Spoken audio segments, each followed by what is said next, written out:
building done in Riverside. Thank you to the MGNA group, which is Mission Grove Neighborhood Alliance or Association?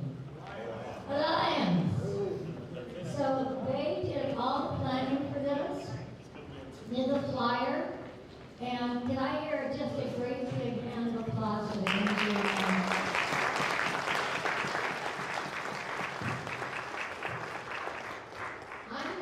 Something that I'm going to ask all of you to do because I forgot.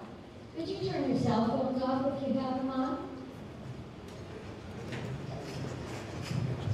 And if you have questions, I'm going to suggest, since we're starting the meeting and you'll still be writing, leave them at the sign-in table. And when we're ready to ask questions, we'll walk over and pick them up. So for those of you who are still filling out your cards, wondering what your questions might be, walk over.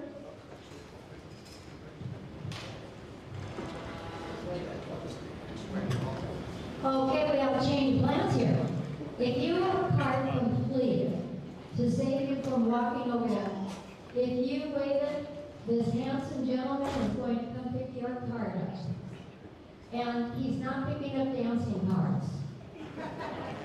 Oh, we only have a few people in the room old enough to know what a dancing card is.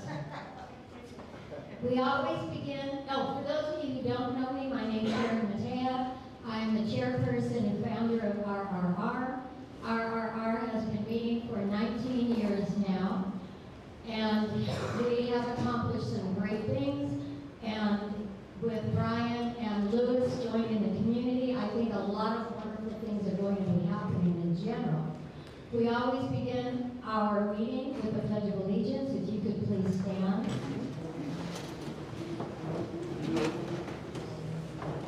It'll be on the count of 3. 1, 2, 3. I pledge allegiance.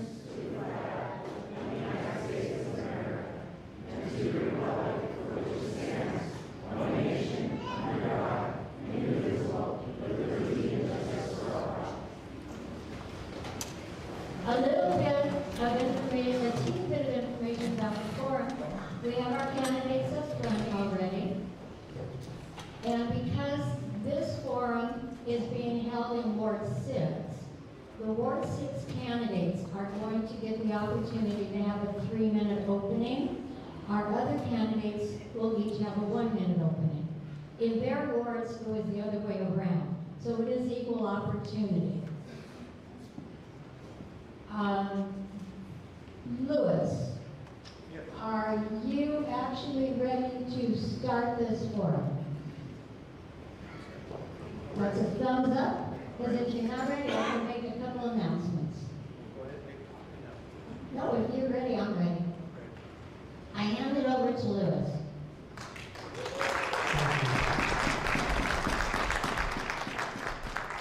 Okay, how many of you were at last week's forum? Oh, good crowd. Okay. So, other than some minor adjustments, you guys know the drill and know how it works. But just to be sure, we will make sure everybody understands how this process will work. I'm Lewis Allen. I'm the chair of the Mission Grove Neighborhood Alliance and moderator tonight. We're gathered here to hear the candidates vying to represent our city in the upcoming June 2nd primary. My hat's off to all the candidates for taking on this tremendous duty to do this, and we should all applaud them. You can applaud them now.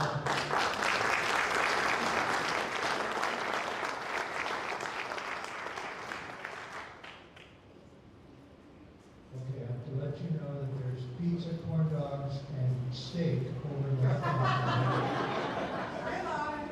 and things in the back. So the steaks are going fast, so there we are. Voter turnout. So one of the things that we wanted to show everyone, does everyone know what ward they're in?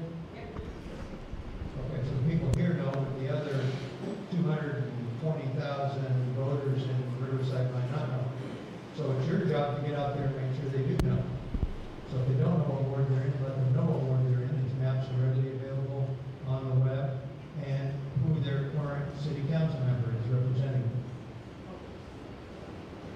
So tonight, we're basically hosting Ward 6. The goal tonight is about clarity, not conflict. Our goal is to provide a platform for each candidate to share their vision for the Riverside's future. Because we have a large field of candidates, we'll be strictly adhering to our time limits to ensure everyone has a fair and equal voice. So, the rules before we begin. This is not a debate. The candidates will address the audience, not each other. They all did an excellent job last week, by the way. They maintained themselves very well. We're very proud of you all.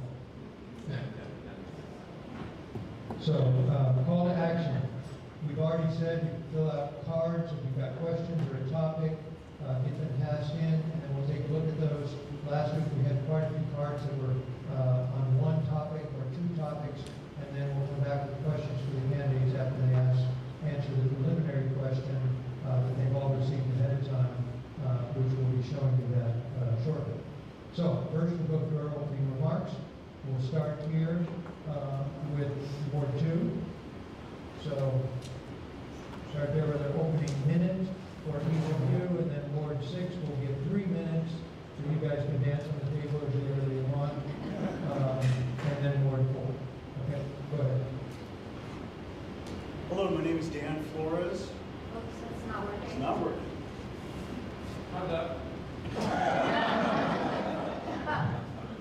Testing. Too quiet. Can I just talk this way? Can everyone hear me? No. Now. There you go. Okay. My name is Dan Flores. I'm a retired Riverside County County Sheriff's deputy. There goes my minute. I have 28 years of service. I want to run for office so that way we can try to commit more money and more commitment to the public safety and increase their training and ensure that they have the most up-to-date equipment, which equates to more effective and responsive public safety service. I am committed to attracting high-quality companies to the city for good paying jobs and make it easier for smaller businesses to remain open. LA, Orange County, San Diego have overtaxed and overregulated their businesses. Our city must streamline the regulation process to stand out to be the very best of cities to invest in and build a business and attract companies that match the city's energy. Thank you. My name is Mike Hall. I've lived in Riverside for 35 years. We've lived in our same house for 30 years. I raised my family here, and I run my company from here, and I love Riverside. Public safety has always been my #1 issue. My son is a first responder, so I understand all the stuff that goes through with first responders. I want to make sure we have plenty of resources for our first responders to do the job they do so that it makes it safer for the city that we live in. Second, we need to work on improving our business climate. This is a not good city to do business with. I've had lots of friends that own businesses and they all complain. We just found out last week we need 2 new fire stations and 84 firefighters, and everybody goes, oh, that's great. How are we going to pay for it? We fix the business climate, attract more business, we generate more revenue.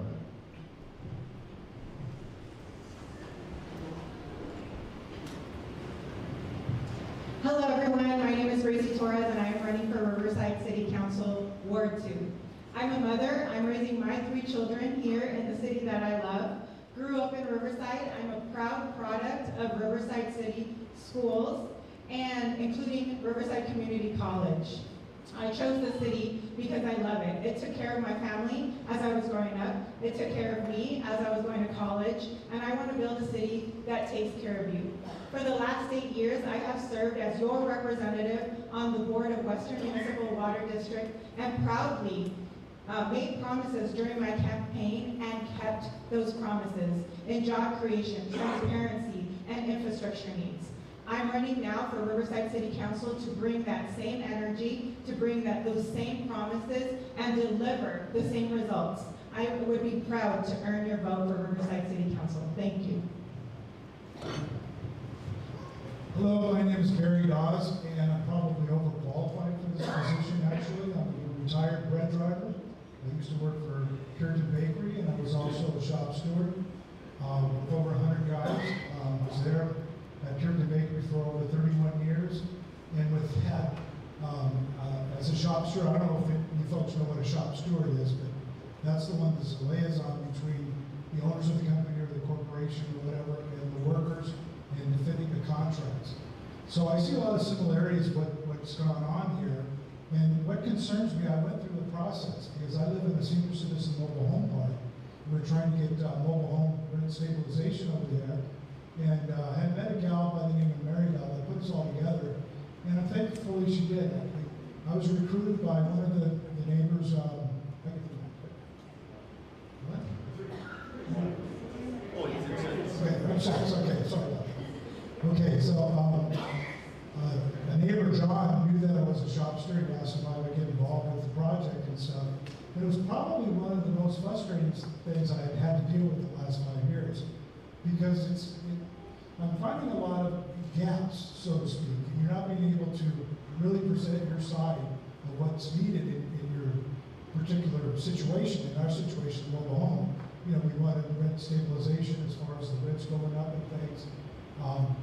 It's just, I feel as though I can see gaps and see ways to improve on how we can activate common folk like you guys and everything and get us involved with making good decisions and put pressure on the particular city council members that we need to be putting pressure on.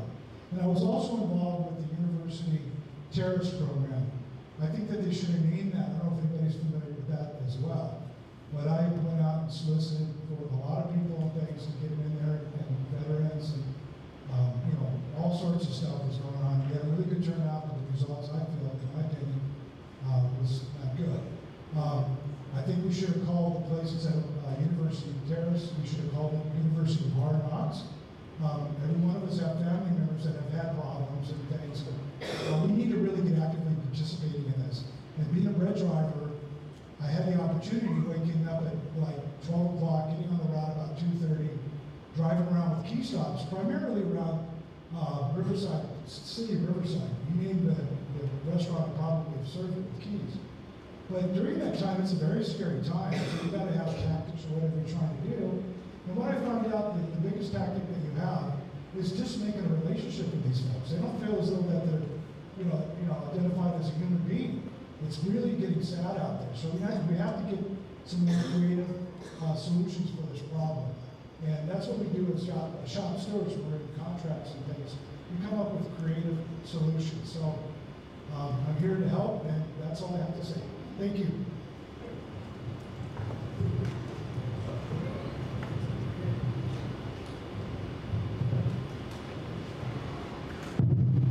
I'll run it 3 times. Good evening, everyone. I want to thank all of you for coming out here tonight. It's good to see so many of you coming out here to shape the future of our communities. I made Riverside my home in '98, and I've lived in Ward 6 for over 17 years. I have 3 wonderful children, one of which is seeking a master's degree in social work, and 2 who attend school in the Alfred School District. I have over 10 years of experience in the nonprofit sector, serving the low-vision, non-sighted, and senior communities, teaching them how to use technology and preparing them to rejoin or join the workforce. I also have over 10 years of experience, almost 2 years of experience on the Board of Ethics. I currently serve as Vice Chair, and I also lead an ad hoc committee committed to strengthening the independence and the powers of the advocacy powers of the Board of Ethics, even though I'm running for City Council.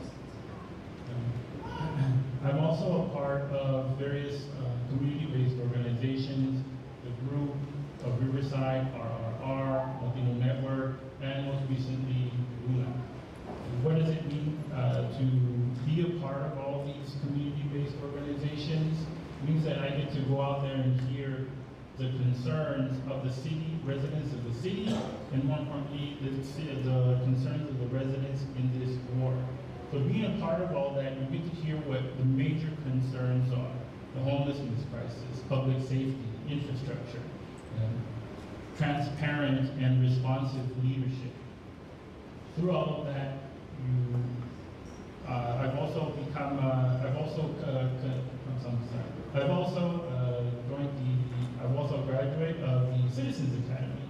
So, you know, I've done ride-alongs with RPD to see what the major hurdles are as far as them responding to phone calls and serving the community here.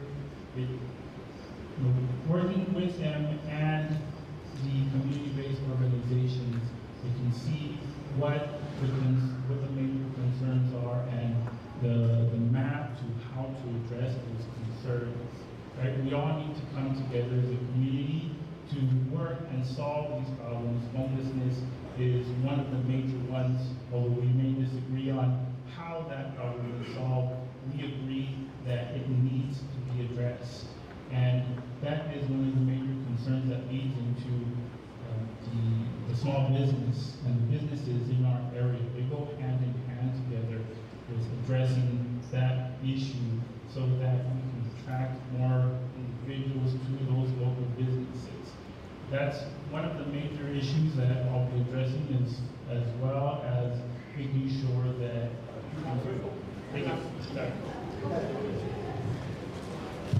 What happens when they stand, because they can talk more. Good evening, everyone. My name is Oz Puerta, and I'm your candidate for Ward 6 City Council. I've worked for the City of Riverside, and I currently serve as the Executive Director of the Arlington Business Improvement District. I also have the privilege of serving 8 different boards and commissions.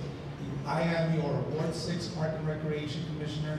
I'm your Vice President of the Arlington Business Council, your President of the Arlington Community Action Group, your President of the Arlington Temporary Assistance. I sit on the RUSD's Board of Measure O Oversight Committee. I sit on the City of Riverside Museum's Immigration Advisory Board. I sit on Keep Riverside Clean and Beautiful's Board of Directors. Basically, I'm involved. My life's work is a track record of putting people first. From teaching kids chess at the Learning Bee, which is now the Montessori Academy, to feeding over 1,000 people of this community every month just up the street on Arlington Avenue, to working with special needs adults and seniors in this very room. I've always put people first, and I move with purpose. I'm always trying to be better. I want to be a better husband to my wife. I want to be a better leader for our district, and I want to be a better neighbor to all of you. Thank you for having me tonight. I was waiting for a woman to speak. Okay, when you speak into the mic, act like you're a rock star. Wake up. Hold it closer, speak louder. I went to the back of the room and couldn't hear some of you. How about that? So good evening, everybody. My name is William Smith, but you can call me Will. 4 years ago, my wife Marisola and I decided to make Riverside our home, and now we are raising 2 daughters in this area. As a resident that shops and lives in the Atlanta neighborhood, as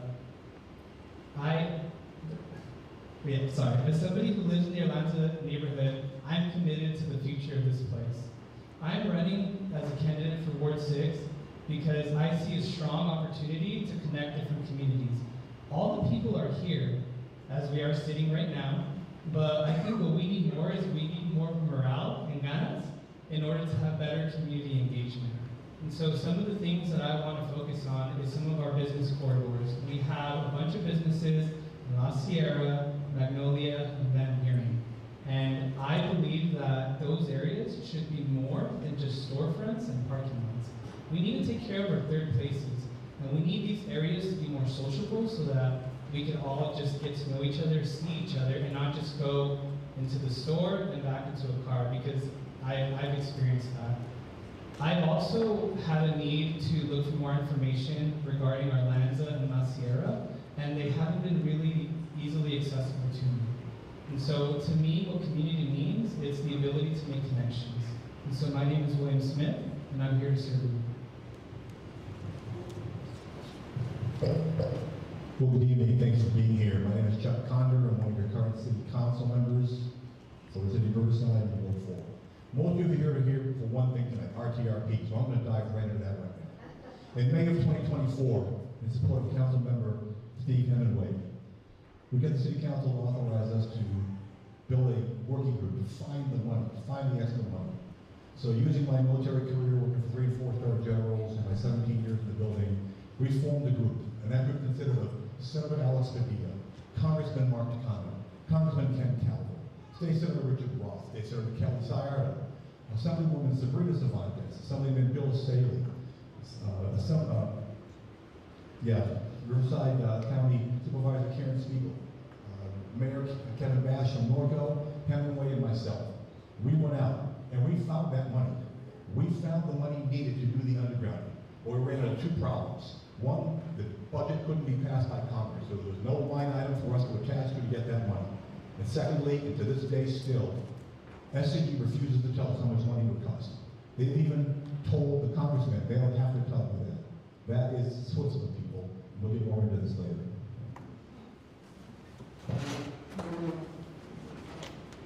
Good evening, Riverside. My name is Jessica Katawi, and I'm running for City Council Ward 4.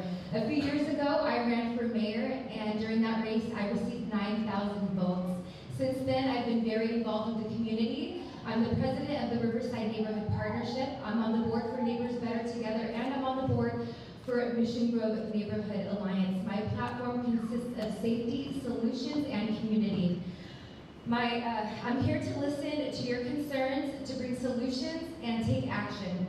I've been actively meeting with our local leaders to address the real challenges Riverside residents are encountering, like crime, traffic, the RTRP, and to push for meaningful, practical solutions.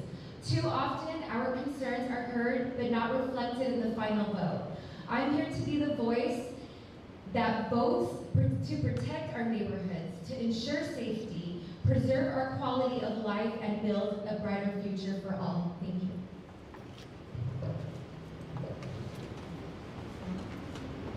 My name is Rich Vandenberg, and I've spent the last 21 years in finance as a mortgage lender. During that time, I've worked on more than 3,000 real estate transactions, helping families navigate what is typically the most important financial decision of their lives. The experience has given me extensive knowledge of budgeting and the importance of planning for the future. It's also given me deep insight into the challenges Riverside residents face in dealing with affordability and rising costs. I'm the Vice Chair of the Budget Engagement Commission, providing input and oversight into our Measure Z funds. I also serve on the Citizens Bond Oversight Committee, providing the same for our Measure O bond, which is for our schools. I understand the importance of transparency and accountability, especially dealing with public funds. I'm running for City Council because Ward 4 deserves leadership that understands finances and the challenges our communities face. We need leadership that listens and makes decisions with the long term in mind. We need leadership with a proven track record of getting things done. I am that leader, and I'd be honored to serve you. Okay, thank you all. John, set the timer for 1.5 minutes, if you would. We'll give the candidates a little extra time for this prescribed question. They all got this. Chuck talked a little bit about it. What's that? What about the video? Is it allowed or no? Can't show the video.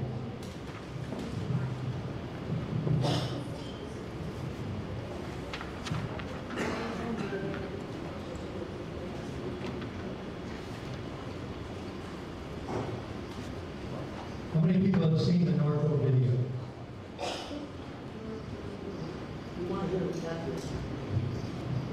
Norco did a video. We'll try to get it put up. It's just without a struggle. Anyway, so the question for the candidates. The Riverside Transmission Reliability Project is currently planned.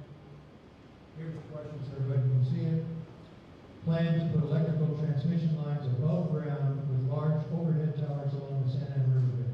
Many residents advocate for these lines to be underground to avoid the high fire risk of overhead lines in this wind-prone area.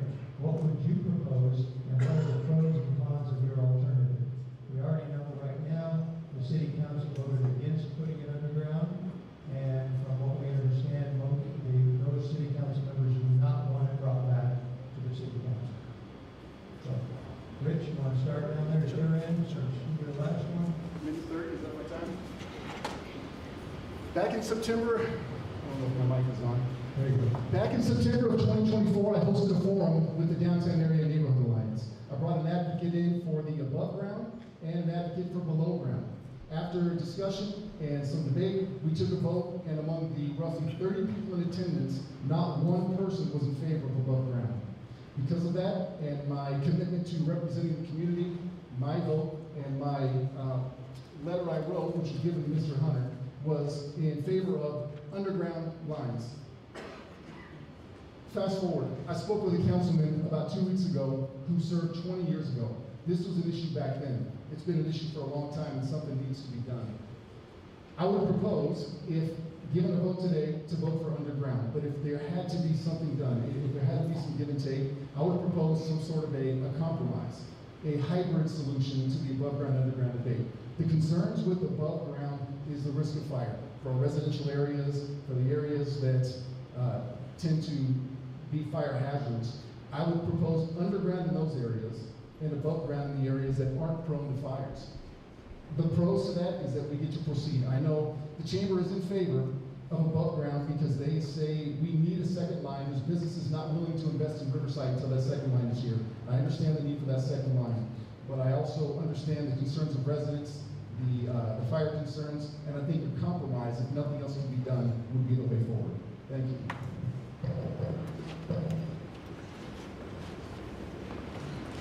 RTRP needs to go underground. This shouldn't be a question. The overhead power lines can look like rolling blackouts, potential fires, and is harmful for our residents. We don't want to be the next Altadena. I am for responsible infrastructure, and putting these lines above ground is irresponsible. I'm in active conversations with elected leaders who are also very concerned about this initiative. The only con to having them go underground is the cost. And to protect our city and our residents, I know the investment will be well worth it. This plan was put together 18 years ago. Technology has changed, and we need to do what is going to be best for our city in the long run. I vote the power lines go underground. And I do want to say that I have been very involved with helping make sure that we build awareness about RTRP. I've worked recently to create flyers that we can pass out to everybody and let the community know about what's going on. I recently attended an event with the group where Jason Hunter spoke, and I filmed him, and I went live on a group that I have that has 52,000 people. I really care about my city, and I will do anything to make sure that we are safe and we are taken care of. Thank you. The movie Jerry Maguire, Show Me the Money. We found the money. In 2022, President Biden signed an act called the IRA, the Inflation Reduction Act, $5 billion, of which $2 billion was earmarked for undergrounding transmission lines. Senator Padilla passed a bill that got signed by President Biden, $900 million, specifically for undergrounding transmission lines through fire areas and wildland mitigation areas. We found the money. Now, we couldn't get to it because they didn't have a budget that was passed, and again, SCE to this day will not tell us how much it is.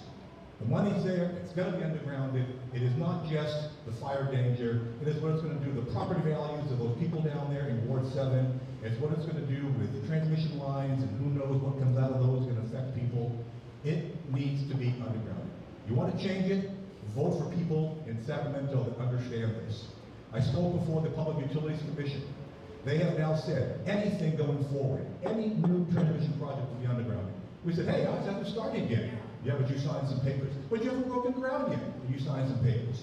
The CPUC is now listening to us. We are lobbying and getting their ear right now, and we're going to have some people down here in the near future. We don't want to talk about it right now because I don't want to put a hints on it. But RTRP, I've been on this for years. My time in Washington, every time we go there 3 times a year, I talk to our congressional and Senate leaders. They understand we're working. We found the money, we can get to it. Thank Chuck, thank you for that energy. So what I wanted to propose is a targeted underground sections. I don't think we have an assessment really of like from the 10 miles where it should be overhead, which specific areas are high risk and which specific areas are really going to impact property values. I feel like if we had those 2 assessments, we'd have a pretty interesting story to see that maybe 10% or 30% of the above ground could be underground so that it could minimize the cost for the overall project. I was able to see a few photos online, and maybe some of the sections could go underground. Maybe it'll increase the cost for that project by, I don't know, 10%, 15%. So just keeping those things in mind, I feel like that would be a pretty good assessment. Some of the things that I read is Drupa Valley was able to get theirs underground was because the development company had an entitlement right through the project, and SCE didn't want to pay the eminent domain fines. The reason that Norco hasn't, they haven't gotten theirs approved, their petition, is because apparently they submitted similar data to what was originally studied. And so if we want it to be underground, we need to make sure that we can prove that there's a higher risk and maybe that it'll decrease property values in certain areas. And so that would be my proposal. Thank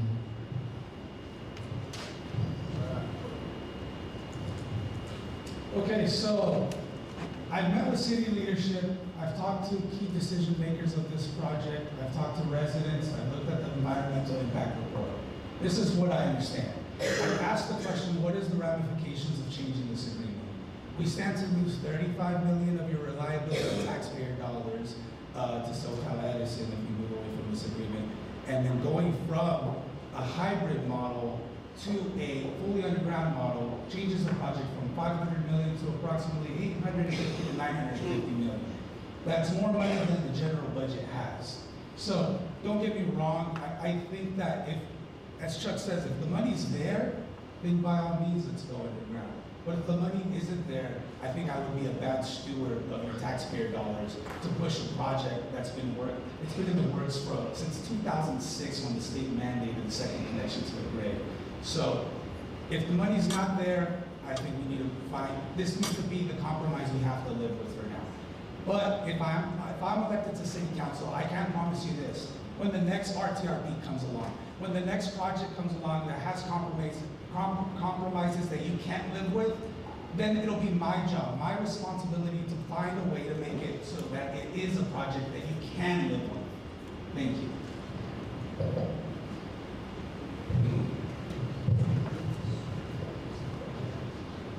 I am adamantly against the above ground portion of the RTRP project.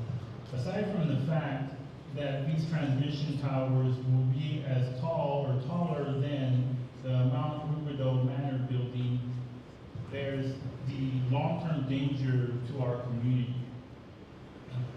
The reality is that one of the arguments against it is, well, it's too late, we can't do anything. And the fact is that if the city of Drupa Valley can push back against this, so can we.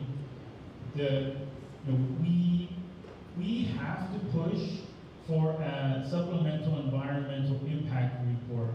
And that report will reflect the fact that the fire hazards in this area, and based on the 2025 fire hazard maps, there are also other wireless alternatives that we can look into.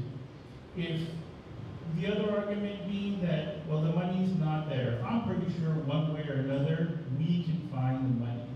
And here's the bottom line, is even if it does cost more money, isn't the safety of our community worth that money? I haven't heard a single resident who is for the above ground portion of that project. And if elected, I will push to make sure there is alternatives other than that. Well, I think the solution would be to go Amish, and then we all would just relax.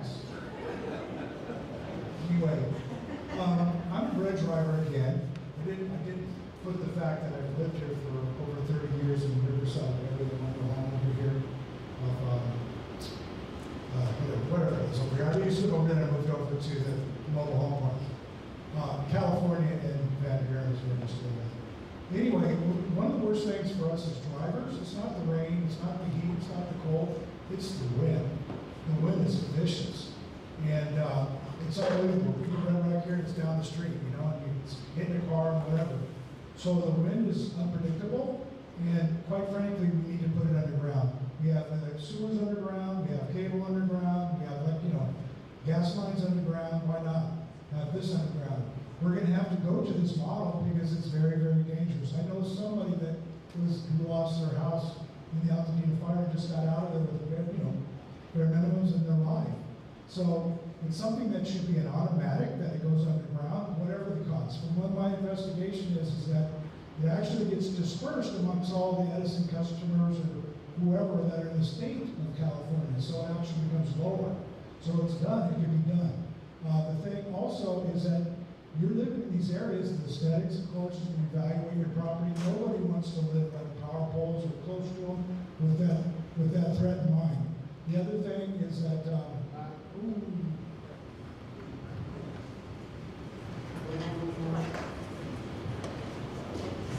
All right, let's start with some honesty here. Anyone that says that they can stop the project and underground it when they're elected is lying to you, unless they secure the money. The RTRP is necessary, and when we hear this all the time, it's necessary for good paying jobs, for a reliable grid, so that we can, for public safety, and so that we can meet the city's energy needs, right? But the reality is that wildfires are increasing and they're becoming more dangerous, especially along the Santa Ana riverbed. So I have and continue to fully support undergrounding the transmission lines.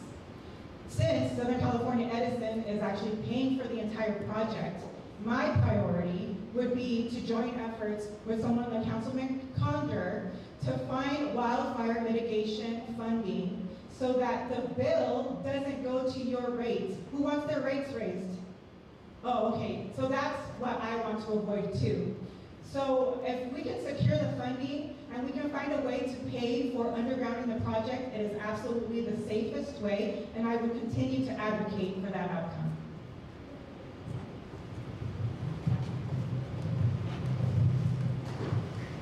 For approximately 25 years, my biggest client was the Canyon Lake Property Owners Association. I was the IT director for 25 years, and for 20 of that, I was the controller or the accounting manager. During that whole time, one of my primary responsibilities was risk management. For those of you who don't know what risk management is, it's how to keep costs down for the client or the association. By voting for above ground, the city of Riverside has now assumed 50% of the liability that potentially could come out of a fire. Altadena and Paradise both had no liability because there was no way for them to put it underground when those were laid. By now saying yes, SoCal, put it above ground, you've now accepted 50%. So when they have the $200 million problem, you're on the hook for $100 million. And you think that's going to, they have the budget for that? Secondly, this area is one of the primary areas where the dangers are going to be. If the fires hit, it's usually when it's very windy, as was mentioned earlier, like what it was last year in January. Planes and helicopters, to get rid of the fire, they can't get in there in the wind. It's too dangerous, they won't let them fly. So they're just going to burn, and then you'll be on the hook for it.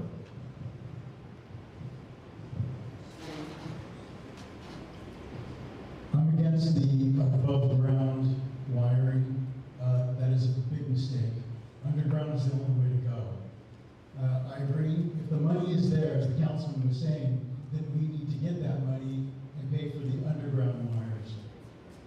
The fire danger is far too much of a hazard for us to gamble with that. If it's going to cost us an extra $100 million, I'd have to say, if these houses all burn down, these businesses burn down, it's going to be far more than $100 million. So this is a well-spent amount of money to put the wires underground and keep us all safe. The other thing is Southern California Edison put in their report that the areas in Norco and Grupo Valley, that land is all contaminated from the runoff from the towers. That's the way it's going to be forever. They said it was permanent in their own report. How do you think that's going to affect the people who are living underneath those towers if we put those up? All the runoff the electromagnetic forces from the wiring, all the other health hazards that might come along with that. I think it's too much of a risk. I vote no. Okay, thank you.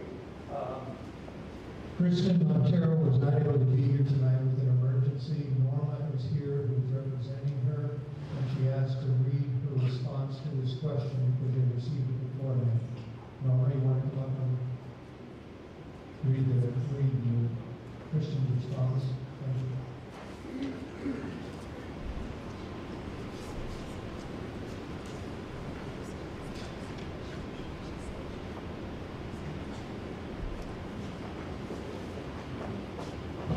Good evening, everyone. Can't hear you. Good evening, is this better?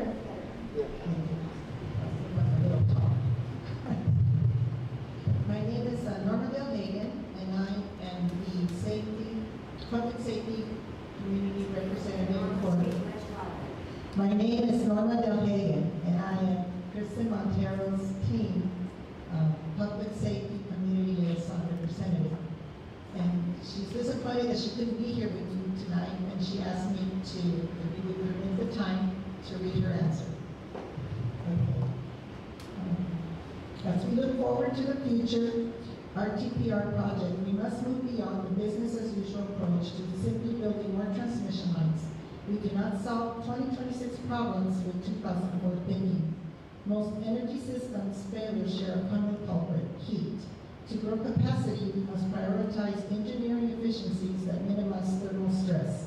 That is why I am advocating for the electric gold standard, using high-performance materials and advanced network analysis to optimize our existing footprint.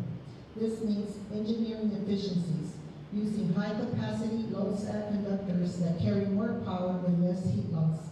Network analysis, using data-driven modeling to eliminate bottlenecks.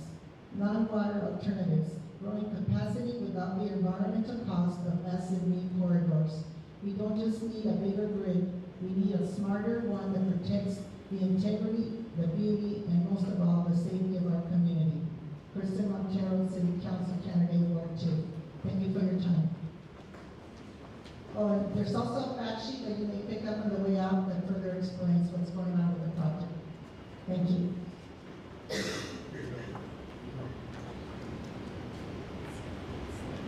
Okay, thank you, Norma. Okay, we've got questions now, impromptu questions from the audience and ones we received. It looks like we've got several that seem to be focusing on one issue particularly, and that's campaign contributions and contributors. So, the state of California back in 2020 passed a bill, 571, to eliminate campaign contributions for candidates in local city and county elections. I think it's up to like $5,900 now, something like that. Unless the city or the county pass their own regulation or resolution with their own limits.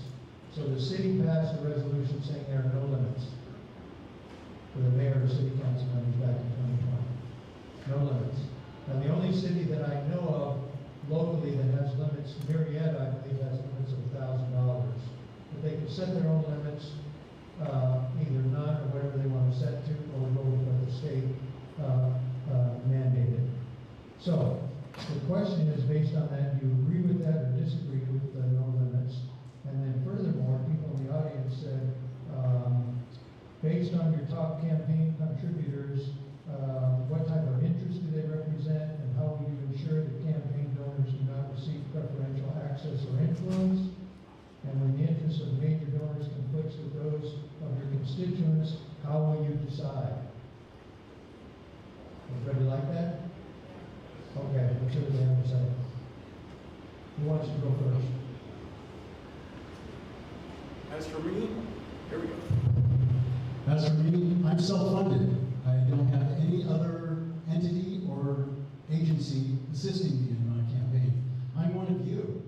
I've decided that I wanted to get involved, that I wanted to make a difference and put my knowledge and experience into the city council so that way we can make a better Riverside. But who's financing me? Absolutely no one. I am. This is my money.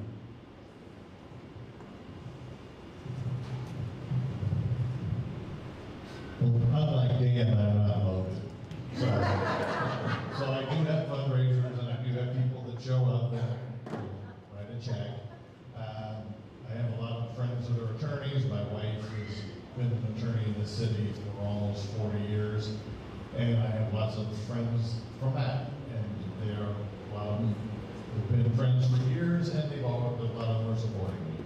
I have known some developers, they've all written me checks, nobody's writing me anything that's ridiculously crazy. And there's also with the ethics laws that I think are in the city, you can only, if someone's given more than $500, you can't vote for any project that they have any affiliation with for 1 year after they donate more than $500. And that's fine with me. I have no problem if any of my friends have something before the council and they've given me money, and it's within a year, well for you. Thank you. Okay, well, to answer the first part of your question, I absolutely think that we need to make reform on campaign contributions, and there should be limits wherever we can find them. LA City Council, which is, I don't know, 10 times as big as us, has a limit of, I think, $500. I think it's even lower than that, so I'm absolutely for that. The good thing about the fact that I'm elected is that I have a proven track record on standing with residents first. Not donors, not special interest groups, but residents first. And pressure comes all the time from every which way, but I have never forgotten who my bosses are, and that's you, the voters, and residents. I'd like to reform the whole system. I think it should be based upon like jury duty for all of us folks here, that we all have to participate. Because it really is just common sense type things that we look at. We got to look at the whole. So we can rotate through, we have some requirements to be able to be up here, and even in any city official type job. We have to participate, we have to get voices and things of that nature. I am personally self-funded at this point. I haven't got my campaign together yet, but I presume if I do, I'll probably get labor. And the IBW's labor, then I would go against that. Your leader has to go against their own interest is what it really amounts to, and that's a good sign of a good leader. The other thing too, I think that it should be capped, if anything, at $1,000, because it levels the playing field.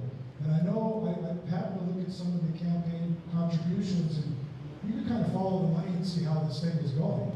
And again, this is all new to me, and I'm just coming here with a different type of skill set. So, thank you.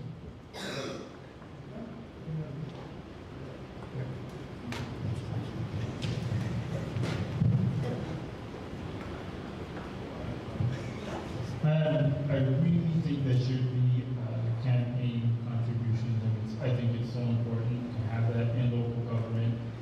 It kind of sets an uneven table for individuals who can donate a lot more than residents who can only give so much.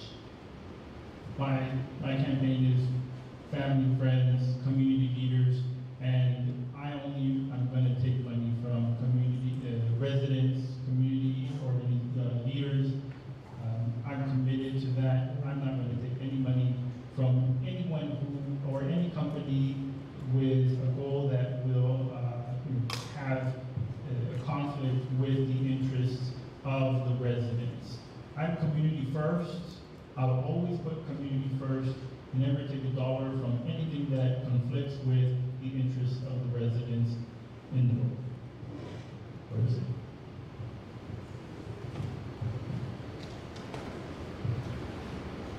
Hello, everyone. In my personal situation, I'm about 85% self-funded. When I announced my campaign, I had friends and family that were, excited and they wanted to help me. So I think the biggest contribution I received is in the realm of $500. I have a track record as well, and it's in putting people first. So as much as I want those juicy $500 donations, I don't think it's enough to sway my vote. People know me and they choose me as their candidate because I go out there and I earn their trust. What you see is what you get. I'm the guy that goes to the college fairs and donates suits. I'm the guy, during COVID when our neighbors were facing food insecurity, we were on national media because we went out there and we donated food, we gave food, we made sure all of our neighbors were fed. Money is necessary to run, but it's not the end all be all. I've always put people first and I will always continue to do that.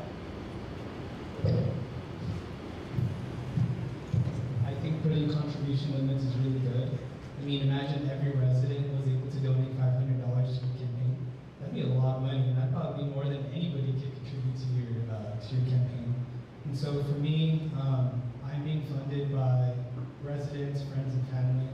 And the more money that I get from them, the more things that I can do. But in this city, in the city council race, I mean, we're here to represent the people. I'm a working class person. I don't own a small business. And so if I get support, it's really from everybody here. And so, the limits are good. This is all locally ran and as it should be.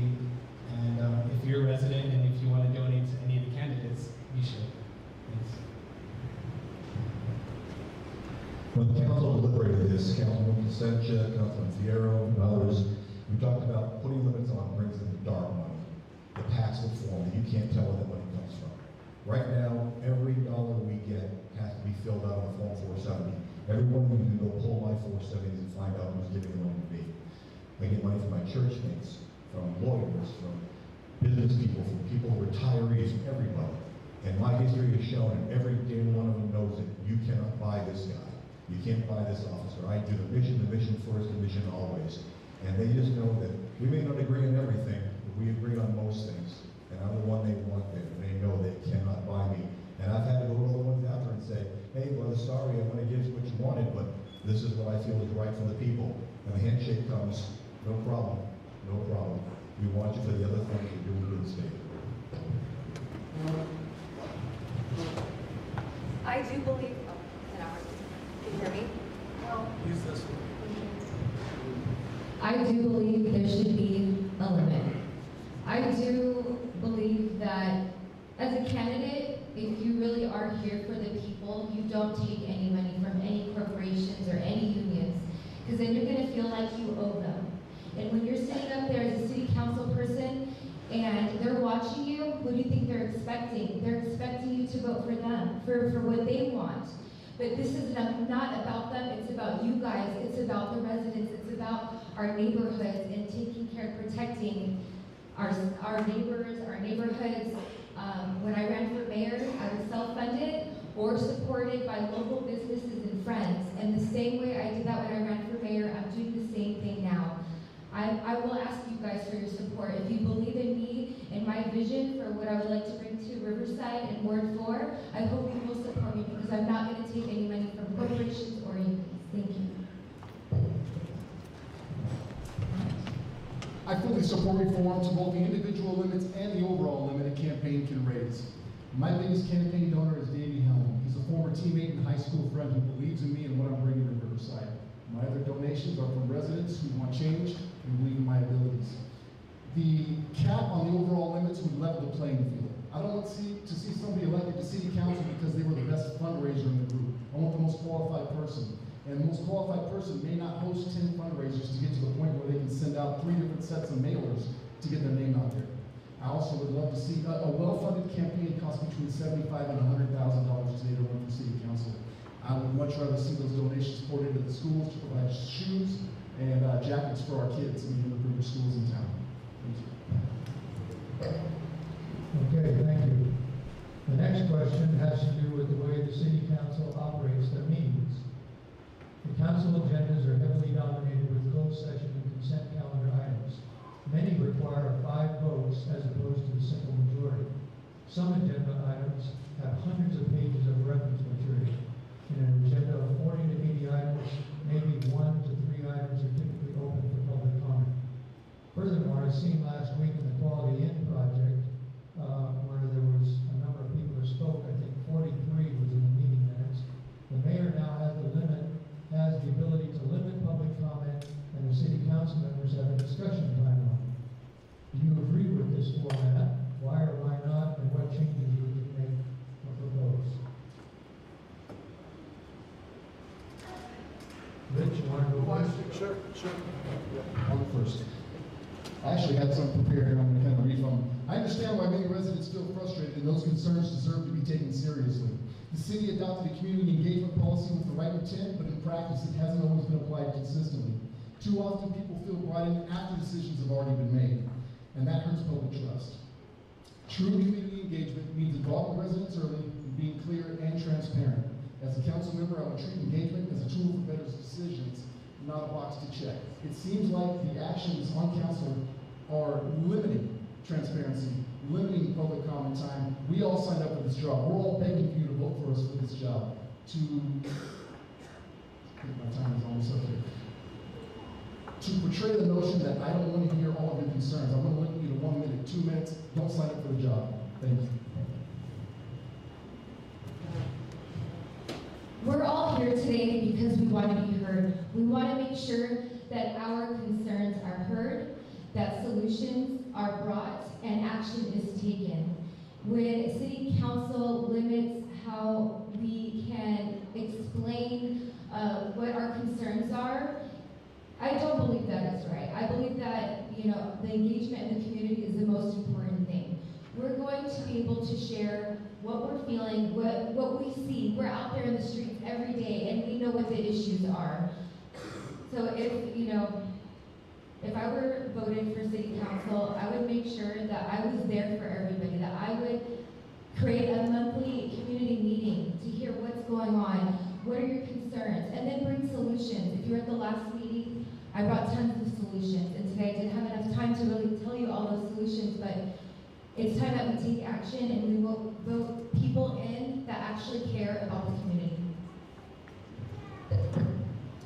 Closed session items by California Sacramento law must be done in private. These are personnel issues, these are issues with property values, property issues so that we don't affect the values. So that has to be done in private. Consent calendar items are the everyday things that we do. Now, anybody, any one of you can call us and ask us to pull an item from consent calendar. 3 times that has actually happened to me.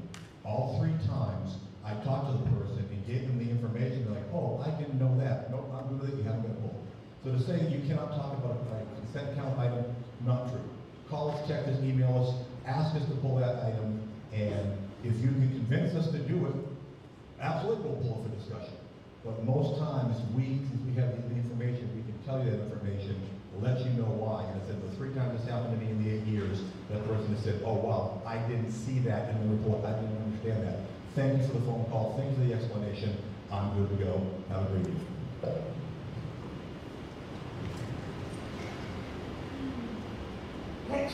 So all I know is that these city council meetings and items that we are deciding on as a city, we need to make sure that these meetings are done at a time where the majority of the residents can attend. It's really hard when we start making a decision in the afternoon or at 3 during the weekday. I mean, a lot of us have a job, and a lot of us aren't really able to look at a Zoom or a video call. Some of the things that many people weren't heard, for example, for the last city council meeting, I was one of the people that was able to speak. I was the second one, but there's so many other people that weren't able to be heard. I feel like as a community, we need to figure out how could we more efficiently tell our story and talk to city council. I know as individuals we have power, but as a group and as a voice for many people, we could have more impact. And so we need to start organizing as residents as well in order to be more impactful, more group-led instead of individuals.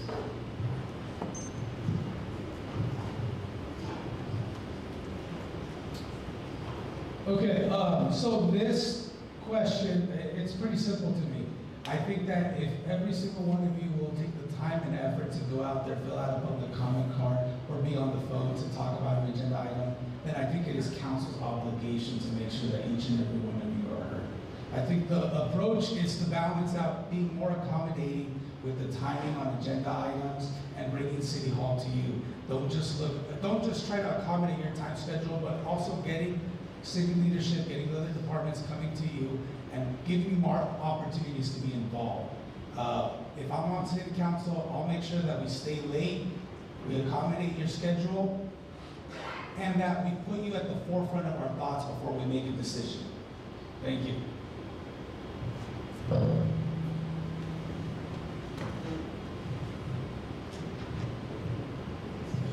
I believe that public comment and being able to have the residents speak their mind is the most important thing.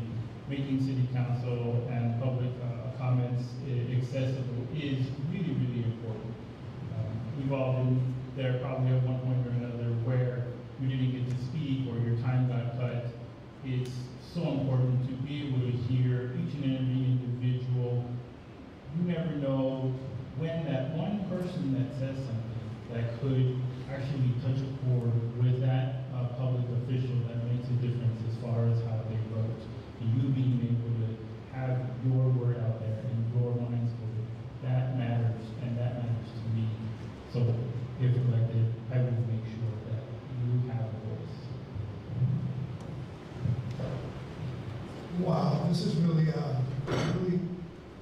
topic of mine, that's exactly the reason why I'm here today, is because I was involved in this, rent stabilization for mobile homes, and then it rolled over with Clarissa's project over there with the housing at the university.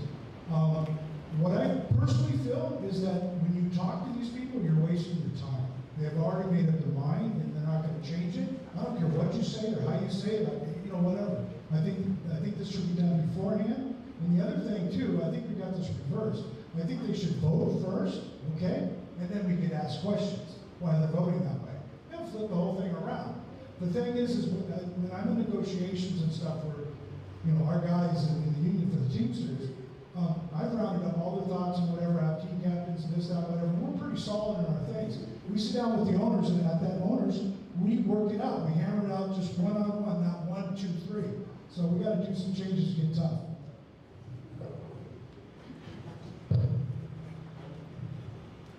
Okay, well, I think we kind of touched on this at the last forum, but ultimately, as I said before, these are all great ideas, but unless you've done it before, it's really hard to translate what it means to be up on the dais and hear these public comments.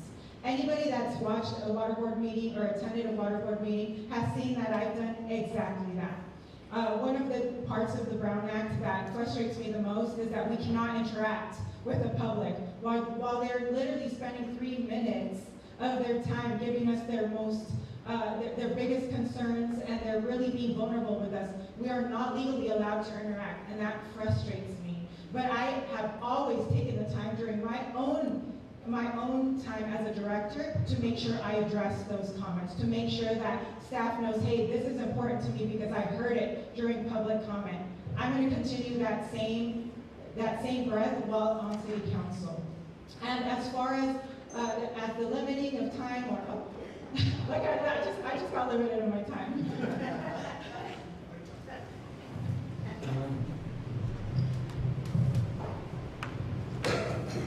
I believe that if you take the time to go to a city council meeting and you want to speak, you should get your 3 minutes. If you're an elected official and you can't be bothered because you got dinner reservations or something, so we're going to cut 20 people down to 2 minutes so that we can get out of here, then you don't deserve to be in office. If it goes till 2 o'clock in the morning, that's part of the job. You said, I want to be here for my residents and the citizens of Riverside. And you should do that. Listen to them and hear what they have to say. Someone up here said it. Someone may say something that changes your mind. And I think that's important because we're all here to make Riverside better. Now, I don't have time for a second point.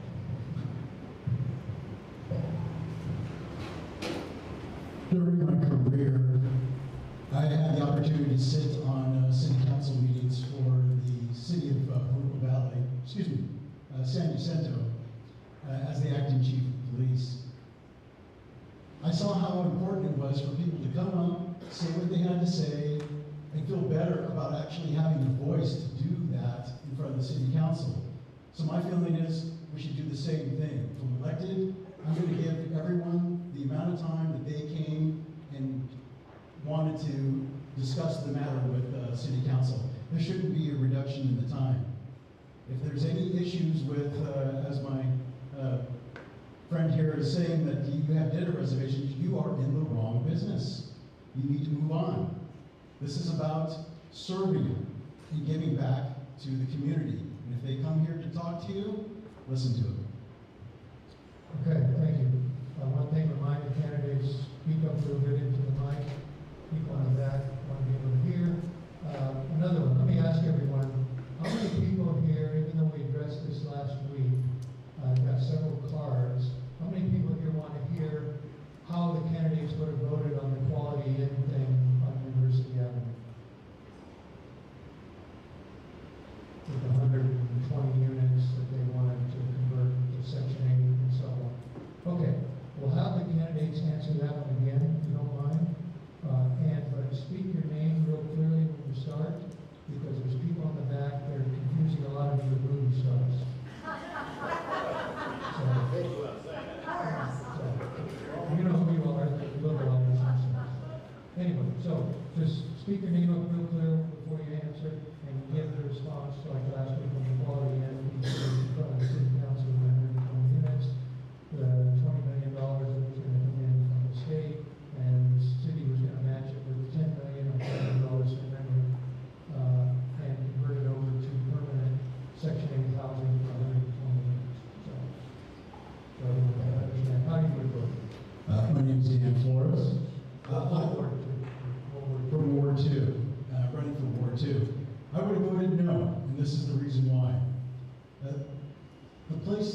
The Quality Inn project did not have the safeguards necessary to ensure that people who were being housed there, women, children, other people, were properly secured.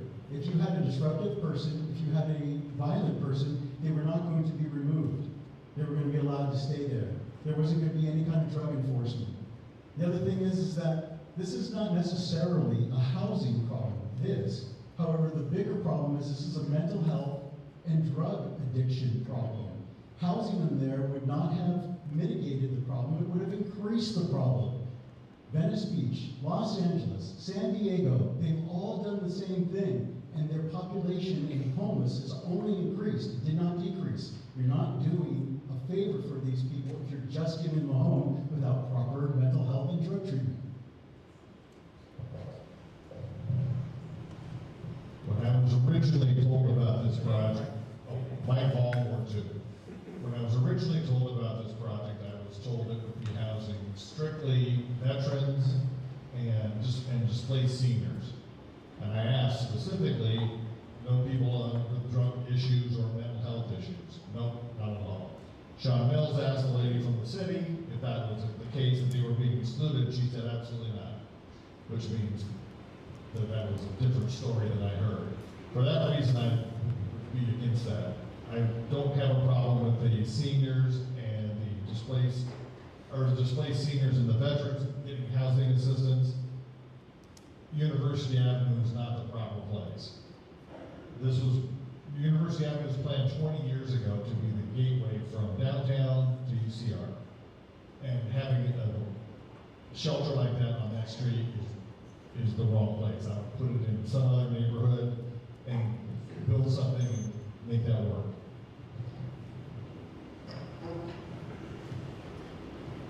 So last time, I wasn't able to assess how many residents around that corridor had actually been involved in the planning or conversations about that project. And so I said I wasn't sure. So I did my homework, and I'm glad it came up again. One of the things that I asked everyone that messaged me about the project, whether they were for it or against it, was like, how many residents were there to advocate for or against the project? No one had an answer. How many residents were at the table trying to make a decision for this project or plan around this project? No one gave me an answer to that. And because of that, I'm hesitant about a project like this. I feel like everybody deserves the right to be involved in what is happening in their neighborhoods. I get it. We need this type of housing. It was a great project and concept, and it was ready to go. But nobody took the time to talk to the members of the Eastside community that have worked so hard to make this community better. For that reason, I would vote no. Again, it's another touchy subject. I would have voted yes, and I was down there in the street helping out everybody, trying to get some people to support this. And the reason is that, by giving 114 people homes, whatever the mix is, we still have the mix in the city anyway, mentally, or, senior citizens don't have money or whatever. Our job is to help out each other. I hate to tell us that. That's kind of a spiritual thing. I think that's our problem. We're yielding to ourselves and whatever. We got to be more liquid. If you've ever been down to USC, that area around there is really pretty rough.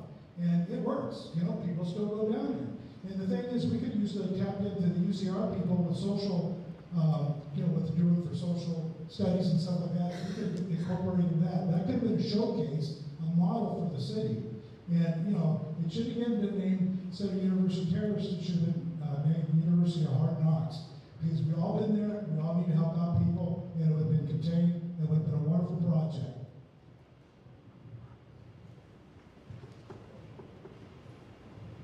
Luis Hernandez, Ward 6. I would have voted yes, and here's why. If you listen to the report that night and the questions that the city council members asked, it was clear that it was structured, there was rules in place, there was 24-hour security. It wasn't just like a free-for-all, like, oh yeah guys, come on in. It didn't work that way. And for people to clump homeless people together to say, wow, they're all, they're gonna all have substance abuse problems or mental health problems is an assumption on those individuals' parts. If you were genuine about sure that you wanted those people to get substance abuse help or mental health issues, then you would have worked with those individuals to tie it to that program.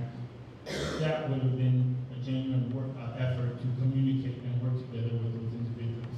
These people need housing, and if they don't have somewhere to live, they're on the street. And that's just the reality of the situation. So I would go with this way.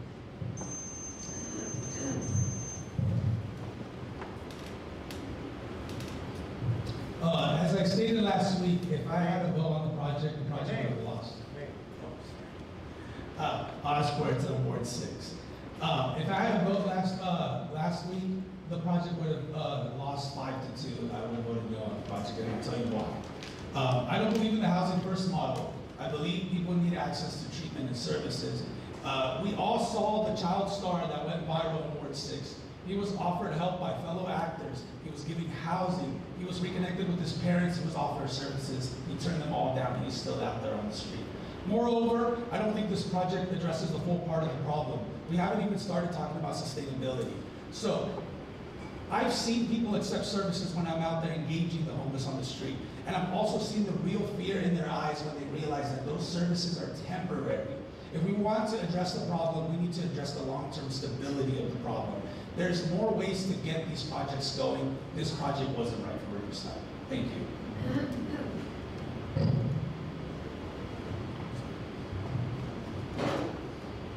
So when I went, my name is William Smith, running from Ward 6. When I went on the voting card, I put yes. I actually believe in these models. Long story short, I was out in Riverside for 8 years, and I met a lot of nonprofit community leaders that did the permanent housing for substance abuse and for people who have hard times. They are full, but these people are off the streets. They are getting the services that they need, and it's providing jobs. We're right there in downtown, and we're right there UCR. UCR is going to be able to provide so many services. They're going to do so many things in order to make this issue better in the long run. But we need that infrastructure. And we want to make sure that these people are getting the services that they need. And coming from UCI and looking at how Orange County takes care of the people, we need to do the same here. And there's a lot of gaps here that I've seen just by living in 2 different areas and growing up in Ventura, where I've had a lot of experiences looking at different communities approach this problem, and I thought this was a really good project. Here comes the Ward 4. It failed 4-3. I'd like to think now it's a swing vote. This was the wrong place to put a good thought project. We've spent the better part of 3 decades, millions of dollars, thousands of man hours, getting rid of the prostitutes, the drug addicts, the bad players, to bring University Ave back to what it was 30 years ago, when many of us know what a great place it was to visit. They were talking about Section 8. Yeah, it wasn't for veterans and homeless seniors only. Anybody who met could have been there. And with no services, it would have been a disaster. How many of you know that Palm Springs tried this? They bought a hotel out on Palm Canyon Boulevard. Guess what happened? Within 3 months, the DEA raided the damn place because it was an inside drug factory instead of an outside drug factory. Because they didn't require these people to get the services, to get the help, to get the mental help, to get the drug addict help. It wasn't required. It wouldn't have been required here. It's too close to North High School. It's too close to UCR, which just announced its largest incoming freshman class in its history. This was the wrong place to put this, and it was the damn right call to say no. Jessica Taui, Ward 4. Let's remember that this motel is one of the cheapest motels in Riverside. So everybody that does tend to go stay there is probably doing things there that they shouldn't be doing, right? So Clarissa Cervantes came to an MBT meeting and she told us, she asked us for our support. She said that this was intended for the homeless and veterans. Why would we not help them? I said that last time. Why would we not help the seniors and the veterans, okay? Why would we not help them? They live on fixed incomes. The cost of everything is going up. I mean, if you go buy a hamburger now, it's almost doubled in price, right? Within the past year. So we really need to look at what's going on with the current situation and make sure that we are taking care of our seniors and veterans. And we have RHNA, which is requiring us to build 46,000 homes in Riverside County by 2029. We need to start getting on it, and they're going to come into Riverside and they're going to start implementing their own plan, and they're not going to care about how we want our Riverside to look like. Rich Vandenberg, Ward 4. I would have voted in favor of this project, and knowing that I could have been the difference on that vote has motivated me to work even harder to win this campaign. The idea that all homeless people are drug addicts, alcoholics, and deranged folks is an unfair acknowledgement. There was a similar project to this about 5 or 6 years ago. Gabe Maldonado with True Evolution. He pitched the project of the Legacy Project off Brockton, those houses they converted right across from Maxim Foods. The same pushback was given back then that I'm hearing today for this project. 3 or 4 years later after the opening, that project's been a huge success. I have a 26-year-old daughter. I adopted her from Riverside County when she was 7 years old. She was homeless and lived at Fairmount Park with her father. It's insulting, the things I hear about what people expect of homeless people. We have single moms who can't afford to work because daycare costs more than the job will pay her. They need a helping hand. This home is for folks like that. Thank you. Okay, thank you.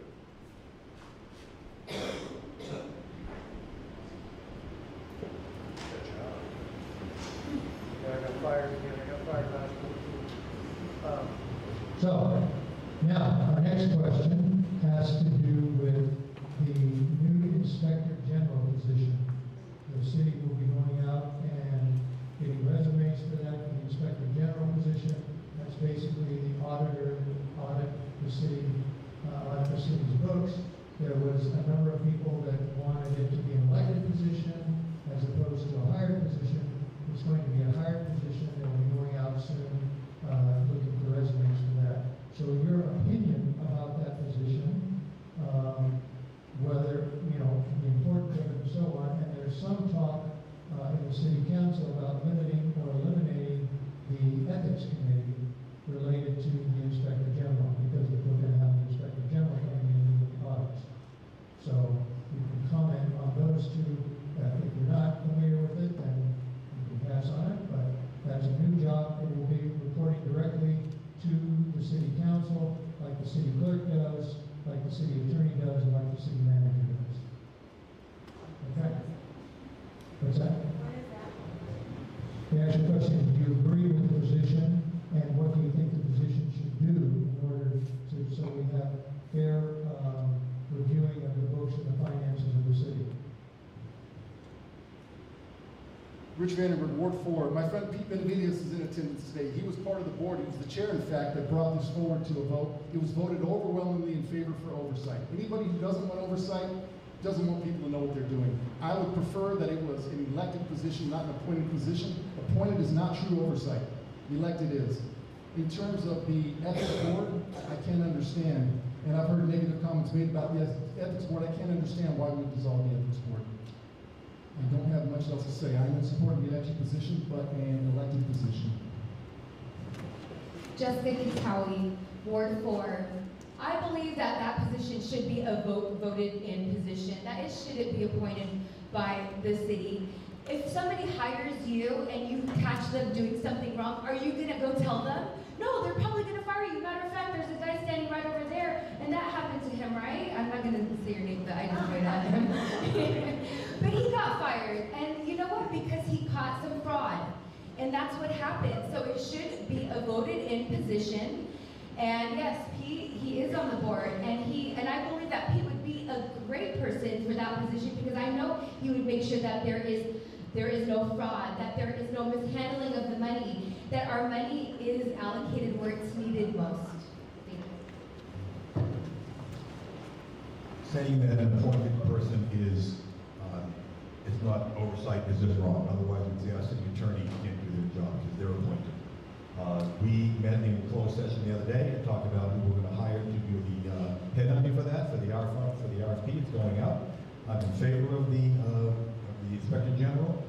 I think it's going to be a good person that comes. This person that I'd like to see come here, that hope he signs up and tries to do it. It's the right thing to do. And saying that somebody that we hire can't come after the council, that's just absolutely. I'm not understanding the system of the city council is. I'm looking forward to having Inspector General. I'm looking forward to sitting down with him and having him look at certain policies and procedures that need to be looked at. And in the time I called around 10 cities that were 50,000 plus or minus us, Colorado Springs, Nebraska, that's how they did it. And the majority of them that had an Inspector General had an appointed Inspector General, and they said it was working fine. It was having it work fine. represent Ward 6. So I don't have an opinion whether it should be elected or appointed. All I care about is accountability, and if they're able to read the books, and if they're able to catch the fraud, if there is any. You know, we live here and we expect the city council, we expect everybody in the city to do their job and to be accountable for what they're doing. So, yeah, no opinion, but accountability is a very strong point for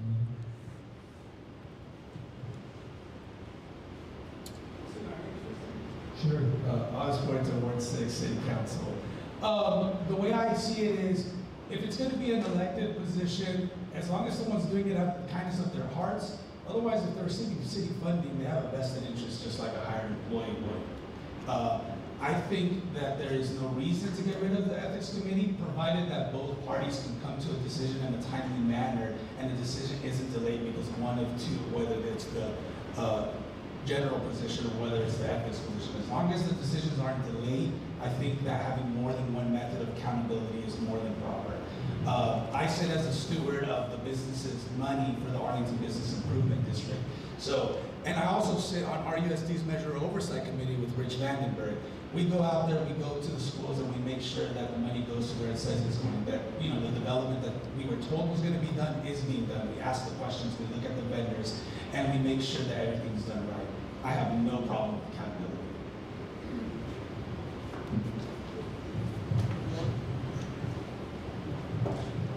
I'm a strong supporter of the IG. I voted for it, and I was right there alongside Pete, listening to him go and try and push this across the finish line. He's a good friend of mine. I would have preferred it be elected rather than appointed, but something better than nothing. And I think people agree with me for IG, shameless plug. But the reality is that I'm a big fan of accountability, transparency, and the IG is going to oversee fraud, waste, and abuse. I think that's so important. And more importantly, I think that, you probably a little biased, but I don't think that they should get rid of the Board of Ethics. I think residents need a way to be able to file complaints against grievances against their city council members, and I think the IG and the Board of Ethics would be great working together to encourage oversight and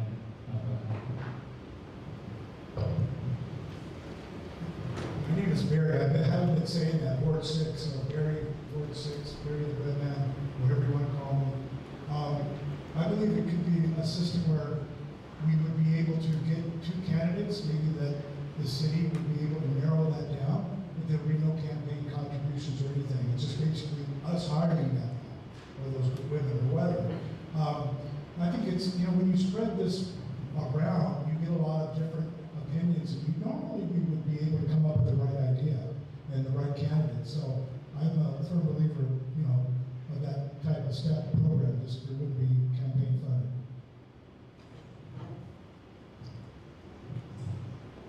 So I also voted for the IG position when it came up for election last year, and I think it's a great idea.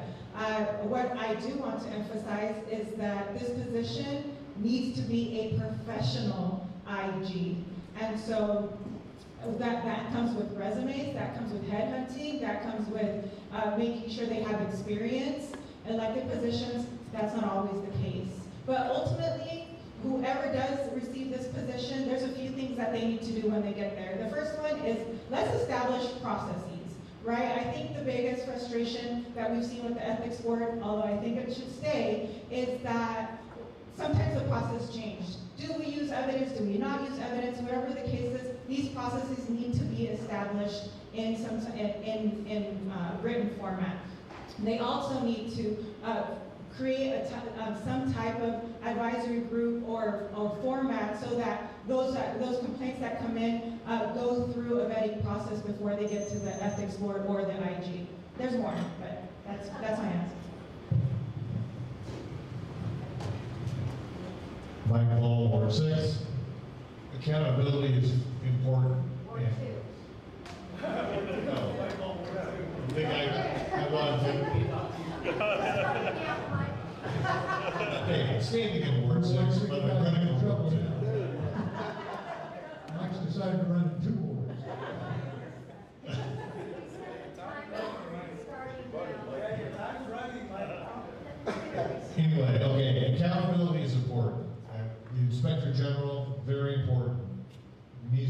professional that does know how to investigate and look into all this stuff. Ethics board, also very important. Citizens have to have a way to question some of the actions of people on the council or in the city or wherever else they are supposed to be checking out. Thank you.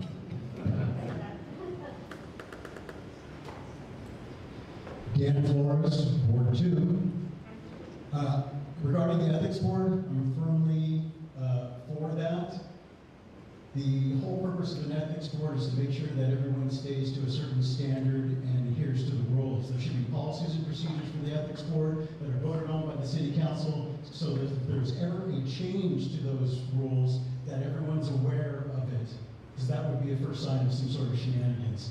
Regarding the IG, I'm firmly for that as well. I was in internal affairs for 5 years.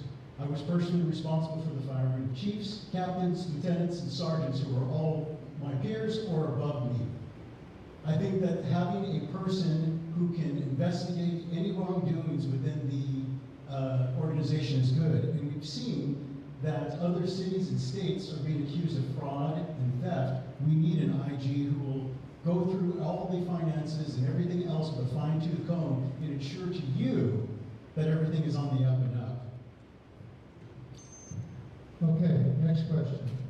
City council members are officially a part-time job.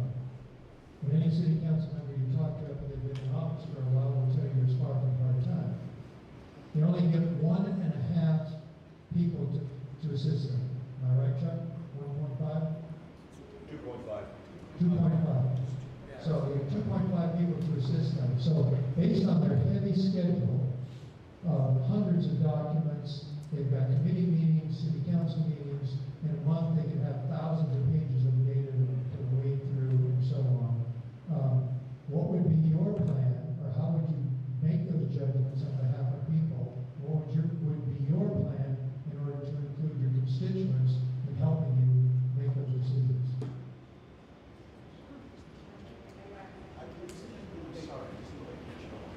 I know it's getting late, it's okay. So basically the question is, based on the fact that you only have 2.5 people to work with you, you're going to be reviewing all these hundreds of documents every month, you're going to have agenda items with committees and city council, how are you going to be able to do an appropriate job of reviewing all that data? And how do you intend or not to intend to use your constituents to help you wade through all this material?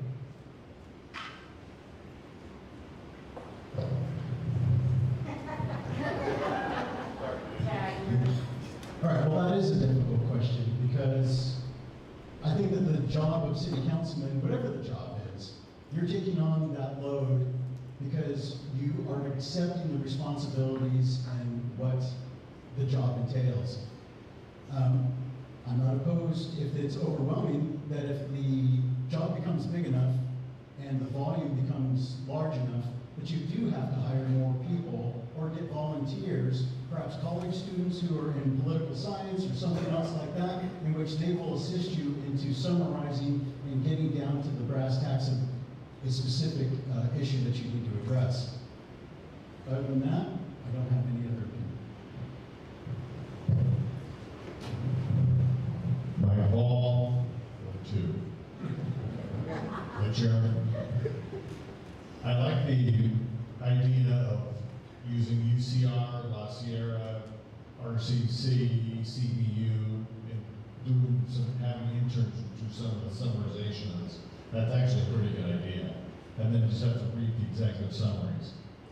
I've been on board meetings where there's just volumes of stuff, and the executive summary is really all you can get through because it's just crazy the amount of stuff that's in some of these reports.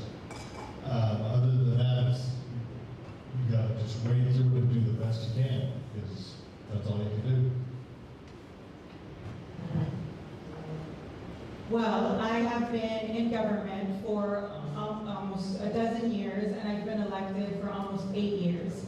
I have both written these summaries and reports and read and voted on these summary reports. So for me, it doesn't feel like that heavy of a task to make sure that I'm prepared prepared for my city council meeting. But the engagement part, I think, is the most important part of this question. How will I ensure? And you've already heard my process before I vote. My vote isn't Gracie Torres's vote. It is the ward, it would be the Ward 2 vote, and in my case, the Division 2 ward. I will make sure to engage with the community most impacted by this vote before I take a vote. That's the community, those are the employees, whoever is going to be impacted. My job and the 2.5 people that will be working with me, their jobs will be to make sure that we know how they feel. We might not always agree, but they will be heard before I take a vote. Barry Niles, Ward 6. Got that right. Anyway, what I would do is use some logic and keep on coming down to bread and everything. And, you know, it's, again, you know, these hamburger stands and everything, they have, you know, order, you know, as far as the workers and stuff, you have the leader, the managers and things. Each one has their own assignment and stuff. And you wouldn't believe the most important person at the restaurant is the prep person. He's the one that does the prepping and stuff like that. So basically, I would, you know, screen and first of all observe what we needed to have go on there, and then try to pick the right people for whatever reasons, maybe communications or you know, circulation and things like that. I think it'll become apparent that what you need, and obviously there must be a need, because now there's 2.5 people that are involved in this, so I would maximize all that I can. I'm all about our ward, and I just want to be able to make it a very safe and desirable place to live with a lot of opportunity.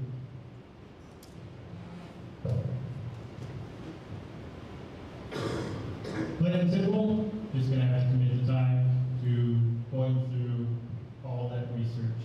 And the reality is that there's a lot of pieces of technology that allow you to get through that big work and research a lot faster and quicker. But aside from that, I think this is a good opportunity to push the idea that our city council members should be a full-time job. It's important for them to be able to be fully committed to serving the residents, and rather than just being part-time. And you know, I think it's also a good vision for you know, limiting the conflict of interest. If your city council member is full-time and fully committed to serving the city and their ward, you don't have to worry about any of that. So I think that's a good idea as well.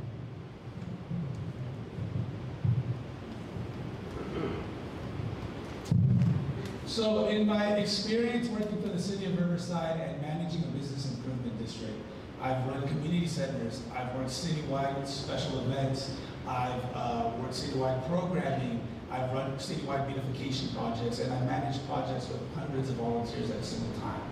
I'm organized, I know how to delegate, and I know how to prioritize. Since I started running, people have done the, hey, good luck, and they give me their final piece of advice, and I always tell them, why does it sound like you're saying goodbye? When I'm on the dais, I'm gonna be talking to you more now than ever. I plan on being that annoying neighbor that's always reaching out. Because if I'm not hearing you out, then I'm not doing the right work for you. That's the stance I'm gonna take. Thank you.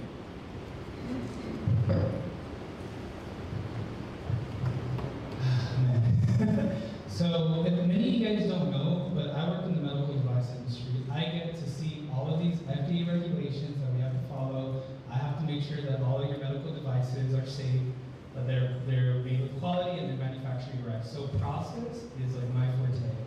And writing reports is the things that I have to do to make sure that anybody with a heart valve in here, that they're safe and they're going to outlive, or you know, they're going to outlive that device. And so when it comes to this, I love processes, and I said I wanted an opportunity to connect communities. I want to have committees in the different neighborhoods for Ward 6, La Sierra, and Atlanta, and I want them to work with me. And because one of my pillars is empowering the youth, I want to invite any of those university students, any of those master's students. They all need a thesis, they all need help, and I'd be glad to work with them. I've worked with interns at my company, I worked with interns during my time at UCI, and yeah, I just want to empower them.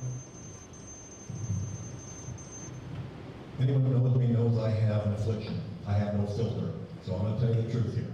There was the current Ward 2 individual that tried to raise this to 4 people. The council settled it on 1.5. 2 council members who voted against it, myself and Councilman Perry. We don't have any experts. We don't need them. the city council. I'm the chair of the Mobility Infrastructure Committee, vice chair of the Safety, Wellness, and Use Committee. I'm on Government Processes Committee. I'm a representative on RCTC, WRCOG, JPA. You want to talk about what frickin' breeding we're going to do? But a staffer can't do that. And the hardest thing I had to learn going to Washington was, it's the staffers that write the bills, it's the staffers that read the bills. When they go to the congressperson, the senator goes, hey, this is the way you want to vote. That pulls me away from the actual discussions with you. If and when I'm letting my staffers say, oh, Governor, we think you want to vote for this. Why? Well, no. We're the ones that do it. Is there a law to do it? Yeah. Do I go blind half the time? Yeah. But it's got to be done by us, not staffers. Jessica Gitawi, Ward 4. First, I want to start off with saying, this isn't a job. This is a privilege to be able to stand up for our community and to be there for them, to ensure that we are heard, that decisions are being made to protect us, to ensure that we are safe, that we can live in our city and have a good quality of life. Now, I reached out to my community leader mentors, and I told them if I were to win, that I would like them to be a part of the a meeting before I go to the city council meeting, where they would help us review the agenda and give us like a one sheet, breaks it down. How would this affect our city? How would this affect my ward? And so I believe that this is not a job, this is a privilege. Rich Van Emberg, Ward 4. I'm the managing partner of a mortgage company in Orange Crest. We process between 25 and 75 real estate transactions per month. Anybody who's bought a home knows the complexity of a loan file, far too much for any one person to manage appropriately. I've got 2 loan processors, and with proper management and delegation, I get the information I need to process every one of those loans on time every month. There was a second part to the question, and that's how do we bring this information to the community. I'm the former chair of the Downtown Area Neighborhood Alliance, and we had Philip Falcone, the Ward 1 council person, and prior to him, it was Aaron Edwards, as a standing agendized item. I would call on every month, ask them what they wanted to talk about, what was coming up on the agenda, and what they wanted to discuss. We have a wonderful neighborhood group in Ward 4, it's the Mission Grove Neighborhood Alliance, and if elected, I would treat that the same way we did with Dana, as a hopefully a standing agendized item where I get to go and hear what the concerns are of the residents and get opinions on anything on the agenda coming up at the next council meeting. Okay, we're going to be glad to know the last question. Okay, one of you mentioned something about the University Avenue cleanup with drug dealers and drug users. Chuck, I think, mentioned that. So the question is, how are we going to clean up other parts of the city, like the Magnolia Corridor and other areas that have, it kind of looks like in a way we're moving them around, right? And so how would you address that issue in cleaning up the whole city as opposed to one area at a time?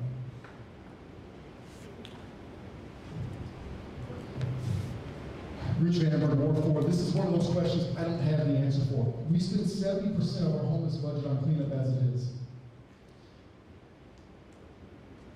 The state controls the power we have to do the cleanup. The cleanup we're talking about are the folks who are addicted to drugs, mental health illness. It's not the moms raising kids. They're hiding. They're not out in the streets. We need the state to change laws to be able to clean up that issue. For me, the long-term solution is prevention. We've established the 2 most common contributors to homelessness. It's kids aging out of the foster care system and kids who have lived in homeless shelters themselves with their parents when they were young. If we invest in our youth, we have wonderful nonprofits in our city doing wonderful work. If we invest in them, for me, Measure Z dollars, this is what that was intended for. Invest in them in ensuring these kids never become homeless in the first place. That's the long-term solution to dealing with homelessness.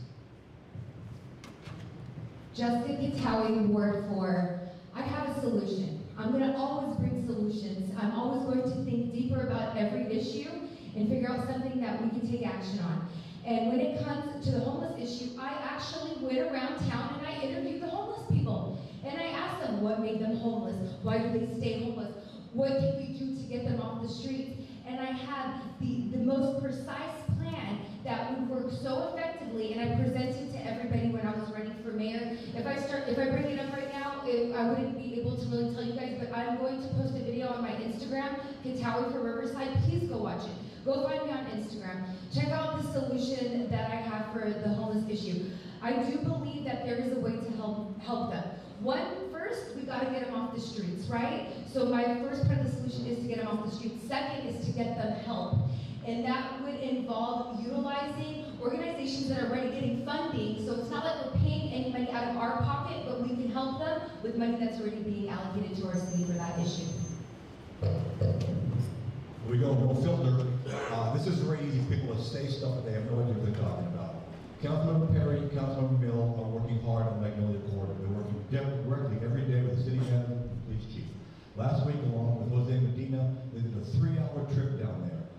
Medina now is helping them. He sees what's going on. One of the hotels is in receivership. It's going to go into the courts in the next couple of days. We are pounding them legally with our city attorney's office and our code enforcement office. So when an area comes up, we go after it. We got problems up in Ward 4 off of Van Buren. We're seeing a lot of the homeless guys getting kicked out of down below or coming up the hill. We address that every day. We go out there, we work with them, we talk with them. Thank God, my guy Frank, who's my best friend, my partner in this mission, Frank is fluent in Spanish where I'm not. And we can go out there and we can talk to these people. We find out where they are, and we work with the city, and we've had several of them put back with their families.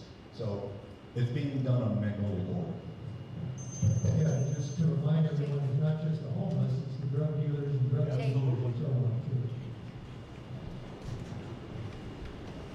William Smith, 46.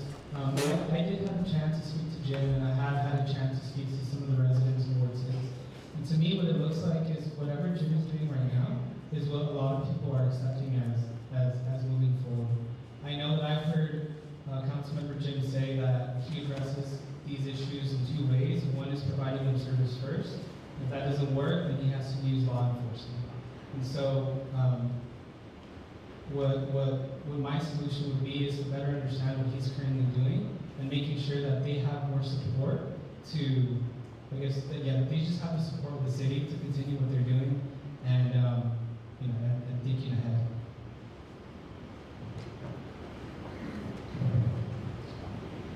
Oz Huerta, Ward 6. So the first thing I want to say is we are not going to solve homelessness at a local level, but we can address it. I've worked alongside Jim Perry and Sean Mill on the Magnolia Corridor addressing the issues of the Business Improvement District. And I've also done my research in partnering with other organizations that engage with the homeless. One model that I like that I want to bring to Riverside is a model from an organization called Chrysalis, where they help that sustainability aspect I was talking about earlier by transitioning those who are experiencing homelessness back into the workforce. I think there's a way to address all the roots of the problem, because when we talk about things like drug dealers, if we get the people off the street that are taking drugs off the street, we get them into housing, we get them into services, and we get them self-sufficient, then the drug dealers won't have any customers. We can address these problems in other ways, but we're not going to solve homelessness at a local level. Thank you.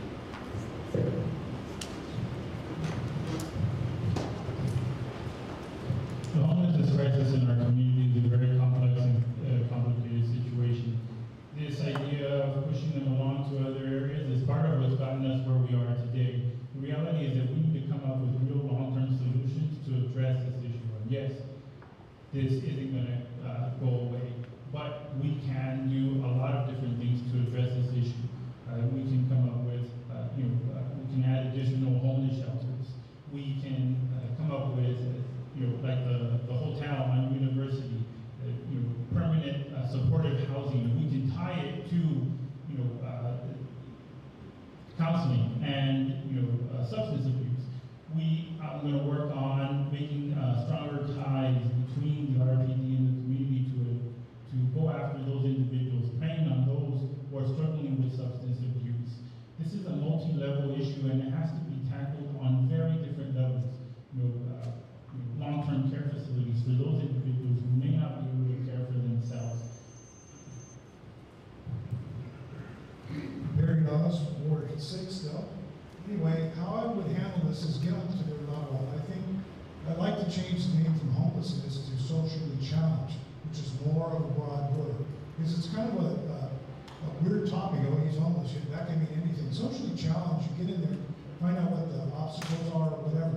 Working on the street and being able to work with some folks and making relationships with them, they're not dumb. I mean, they have stories, and in all honesty, we're all one step away from that. You know, anything can happen in our lives, but you know, we have to take care of the least of these. And when we do that, we also get a blessing spiritually.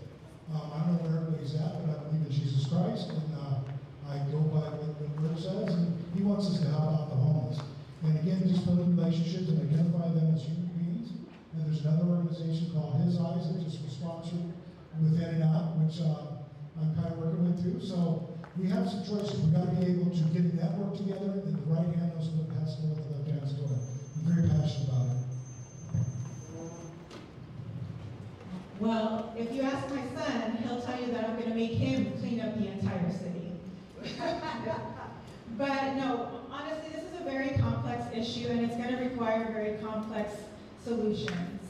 We have to acknowledge that this is not happening in a one-size-fits-all. People are either down on their luck, they're dependent on substances, whatever the case is, there's a lot in between. But ultimately, it is a regional approach, as we heard before. We need to work regionally to address this, to make sure that it's cleaned up.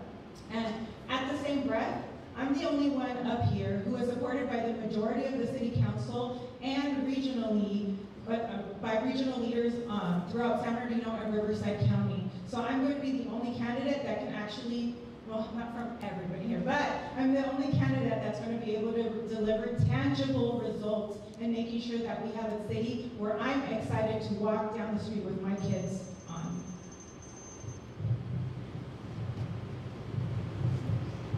Mike Ball, Ward 2. I'm glad that because you've been endorsed by a bunch of people, you automatically have the solution. That's really great.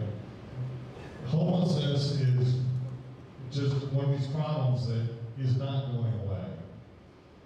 You've got help for the veterans, the VA will help them, displaced seniors that are just lost their housing, there are programs for that.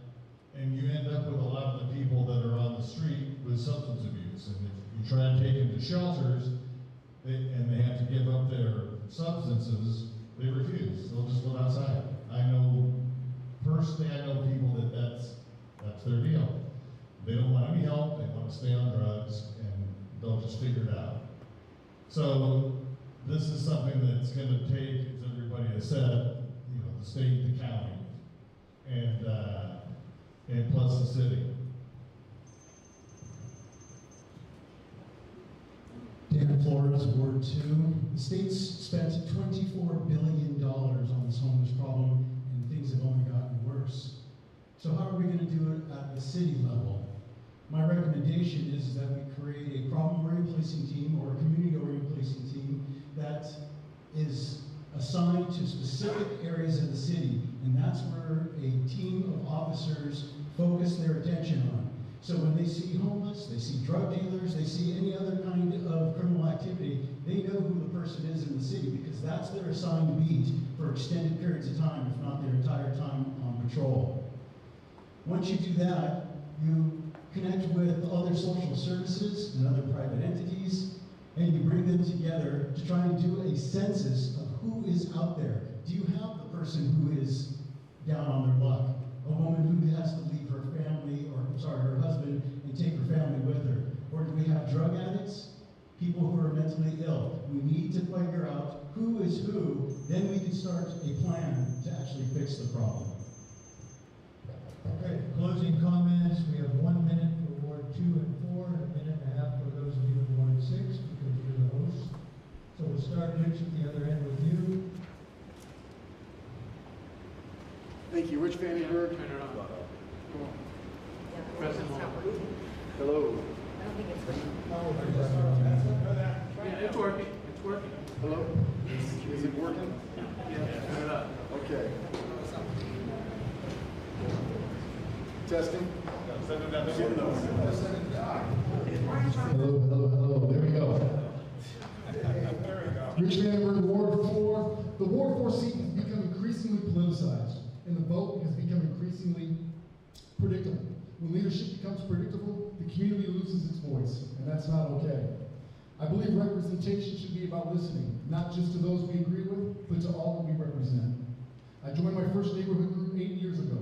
I now serve on 14 boards, commissions, nonprofit organizations, and community organizations.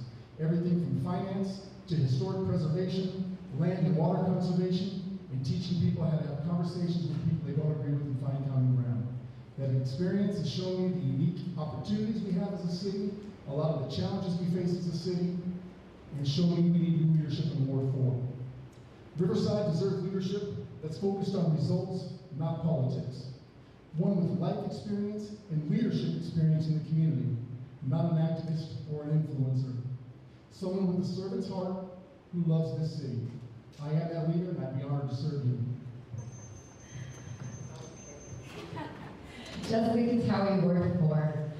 I want to remind everybody that I am an innovator, entrepreneur, and humanitarian. I started my own business 10 years ago, and we'll be celebrating 10 years in May. And I want to thank everybody for being here tonight.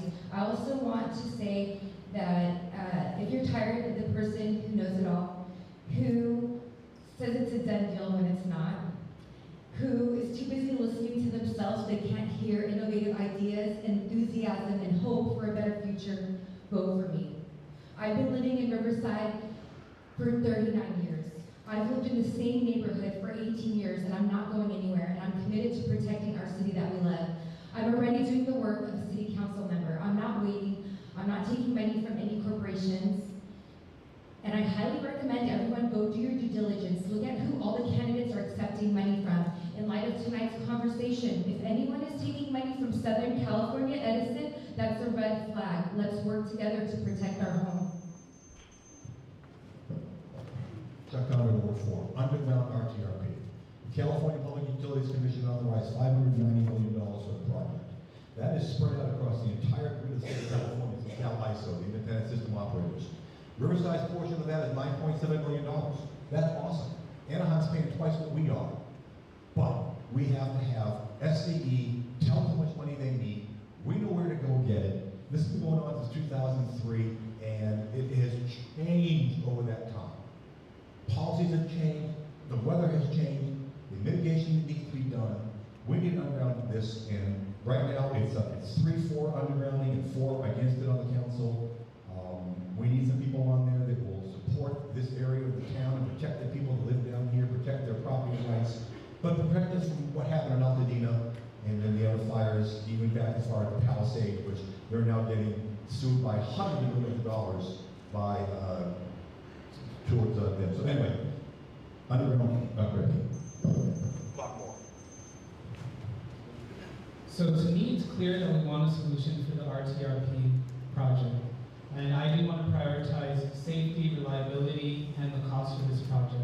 What sets me apart in these conversations is my lived experiences. Maybe you guys don't know, but I grew up in a mobile home park, and 1,000 feet away from me was a 500-foot electrical tower, and every single morning I was able to hear the buzz. That's one of my, that was a very key memory. You guys all brought that up. But for me, I grew up in a household where my father was a union member, my mom had immigration roots, and what they taught me was perseverance. I brought that perseverance through high school, college, university, and now in the workforce. And so I stand on 3 pillars: empowering the youth. I want to make sure that I work with private companies and public organizations to make sure we keep our recent graduate high schools and university students engaged, working, and thriving here at Riverside. The second one is re-engaging our neighborhoods. I want to do something simple, host a news. Sorry about that. Second was to re-engage our neighborhoods. I want to host a simple monthly newsletter highlighting the neighborhood of the month. There is so many people here, and I'm pretty sure everybody has some great stories. And lastly, I want to help improve our business districts. I want to work with small businesses, see if we can do business improvement districts similar to Arlington and downtown Riverside. I know that if we get some extra funding, we can keep these places clean and inviting. And so for my children and for yours, I want to make sure that when people live in Ward 6, that they have really great memories. It was fun, it was engaging, and full of William Smith, and I hope to earn your vote. Osborne, Ward 6 City Council. A lot of you know me here tonight, and not because I'm running for this campaign. It's because we worked together to solve a problem. Someone was in need and we were there. I've already done the work. I've already built the relationships. I've already created opportunities, and most importantly, I have a plan for Riverside. I'm endorsed by Ward 3 Councilmember Stephen Robillard, Ward 5 Councilmember Sean Mill, former Mayor Ron Loveridge, and former Ward 6 Councilwoman Nancy Hart. Democrats and Republicans. Now I know what you're thinking, this is nonpartisan, why does it matter? It matters because I'm someone that can work with everyone. I have the experience, I know how to compromise, and most importantly, I know what's important. I know that we need to put the people first, and that needs to be the first forefront thought of anyone sitting on the Riverside City Council. As your champion for Ward 6 City Council, I will fight to make sure that your voice is heard, that we stay late when we have to, that we plan responsibly, and that we take action early. Thank you.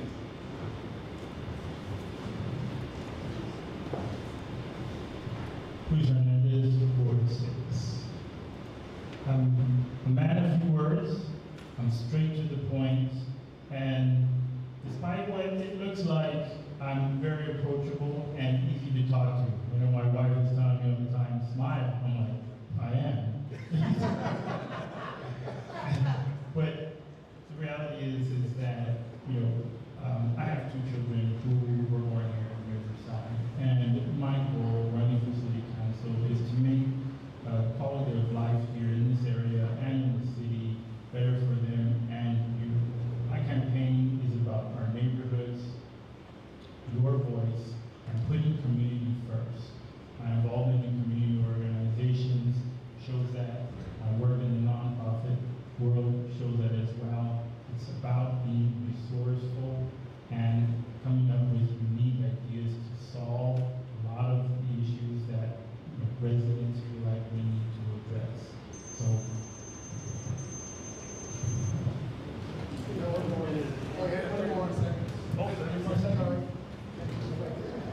That timer throws it off. Yeah.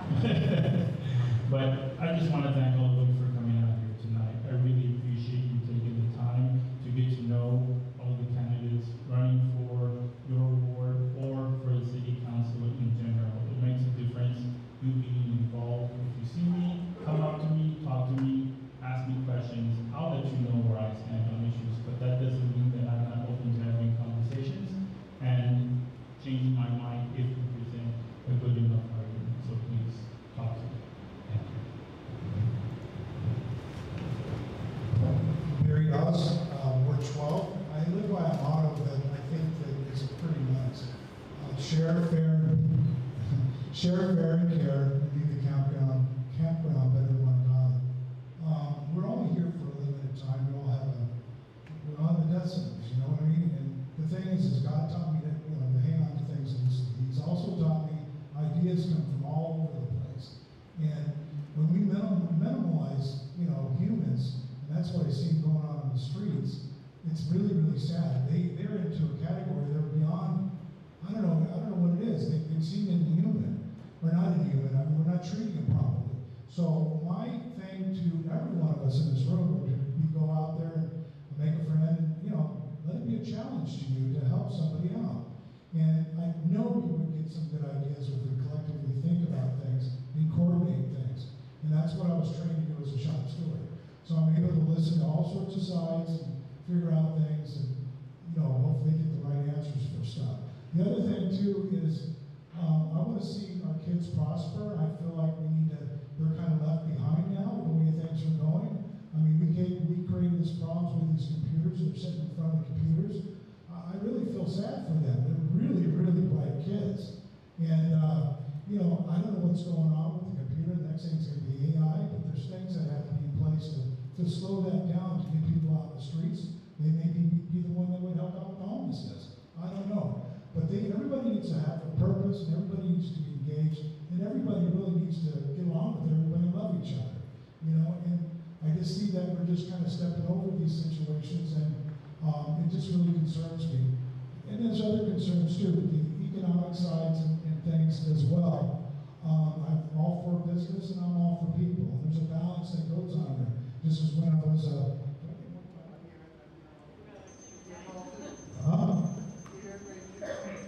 am I still up? Thank you.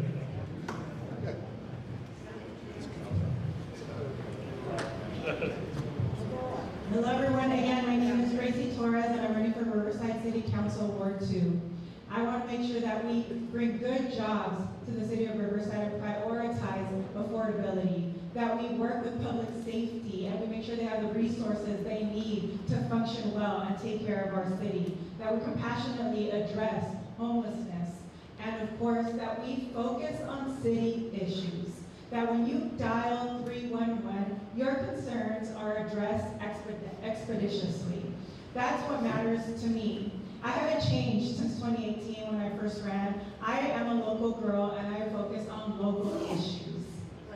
I'm running for city council because I have 3 kids who I want to love this city as much as I do. I want them to stay here and thrive, and I want the same thing for you and your families. Please follow me at Gracie Torres on Facebook and Instagram and learn more about me. Thank you.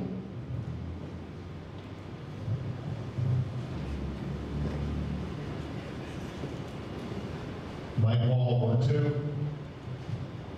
I've lived in this town for a number of years, as I've said before. I've spent 30 years working in nonprofits, on boards, spent thousands, maybe tens of thousands of hours coaching Little League and just working on stuff for the city to make the city a better place.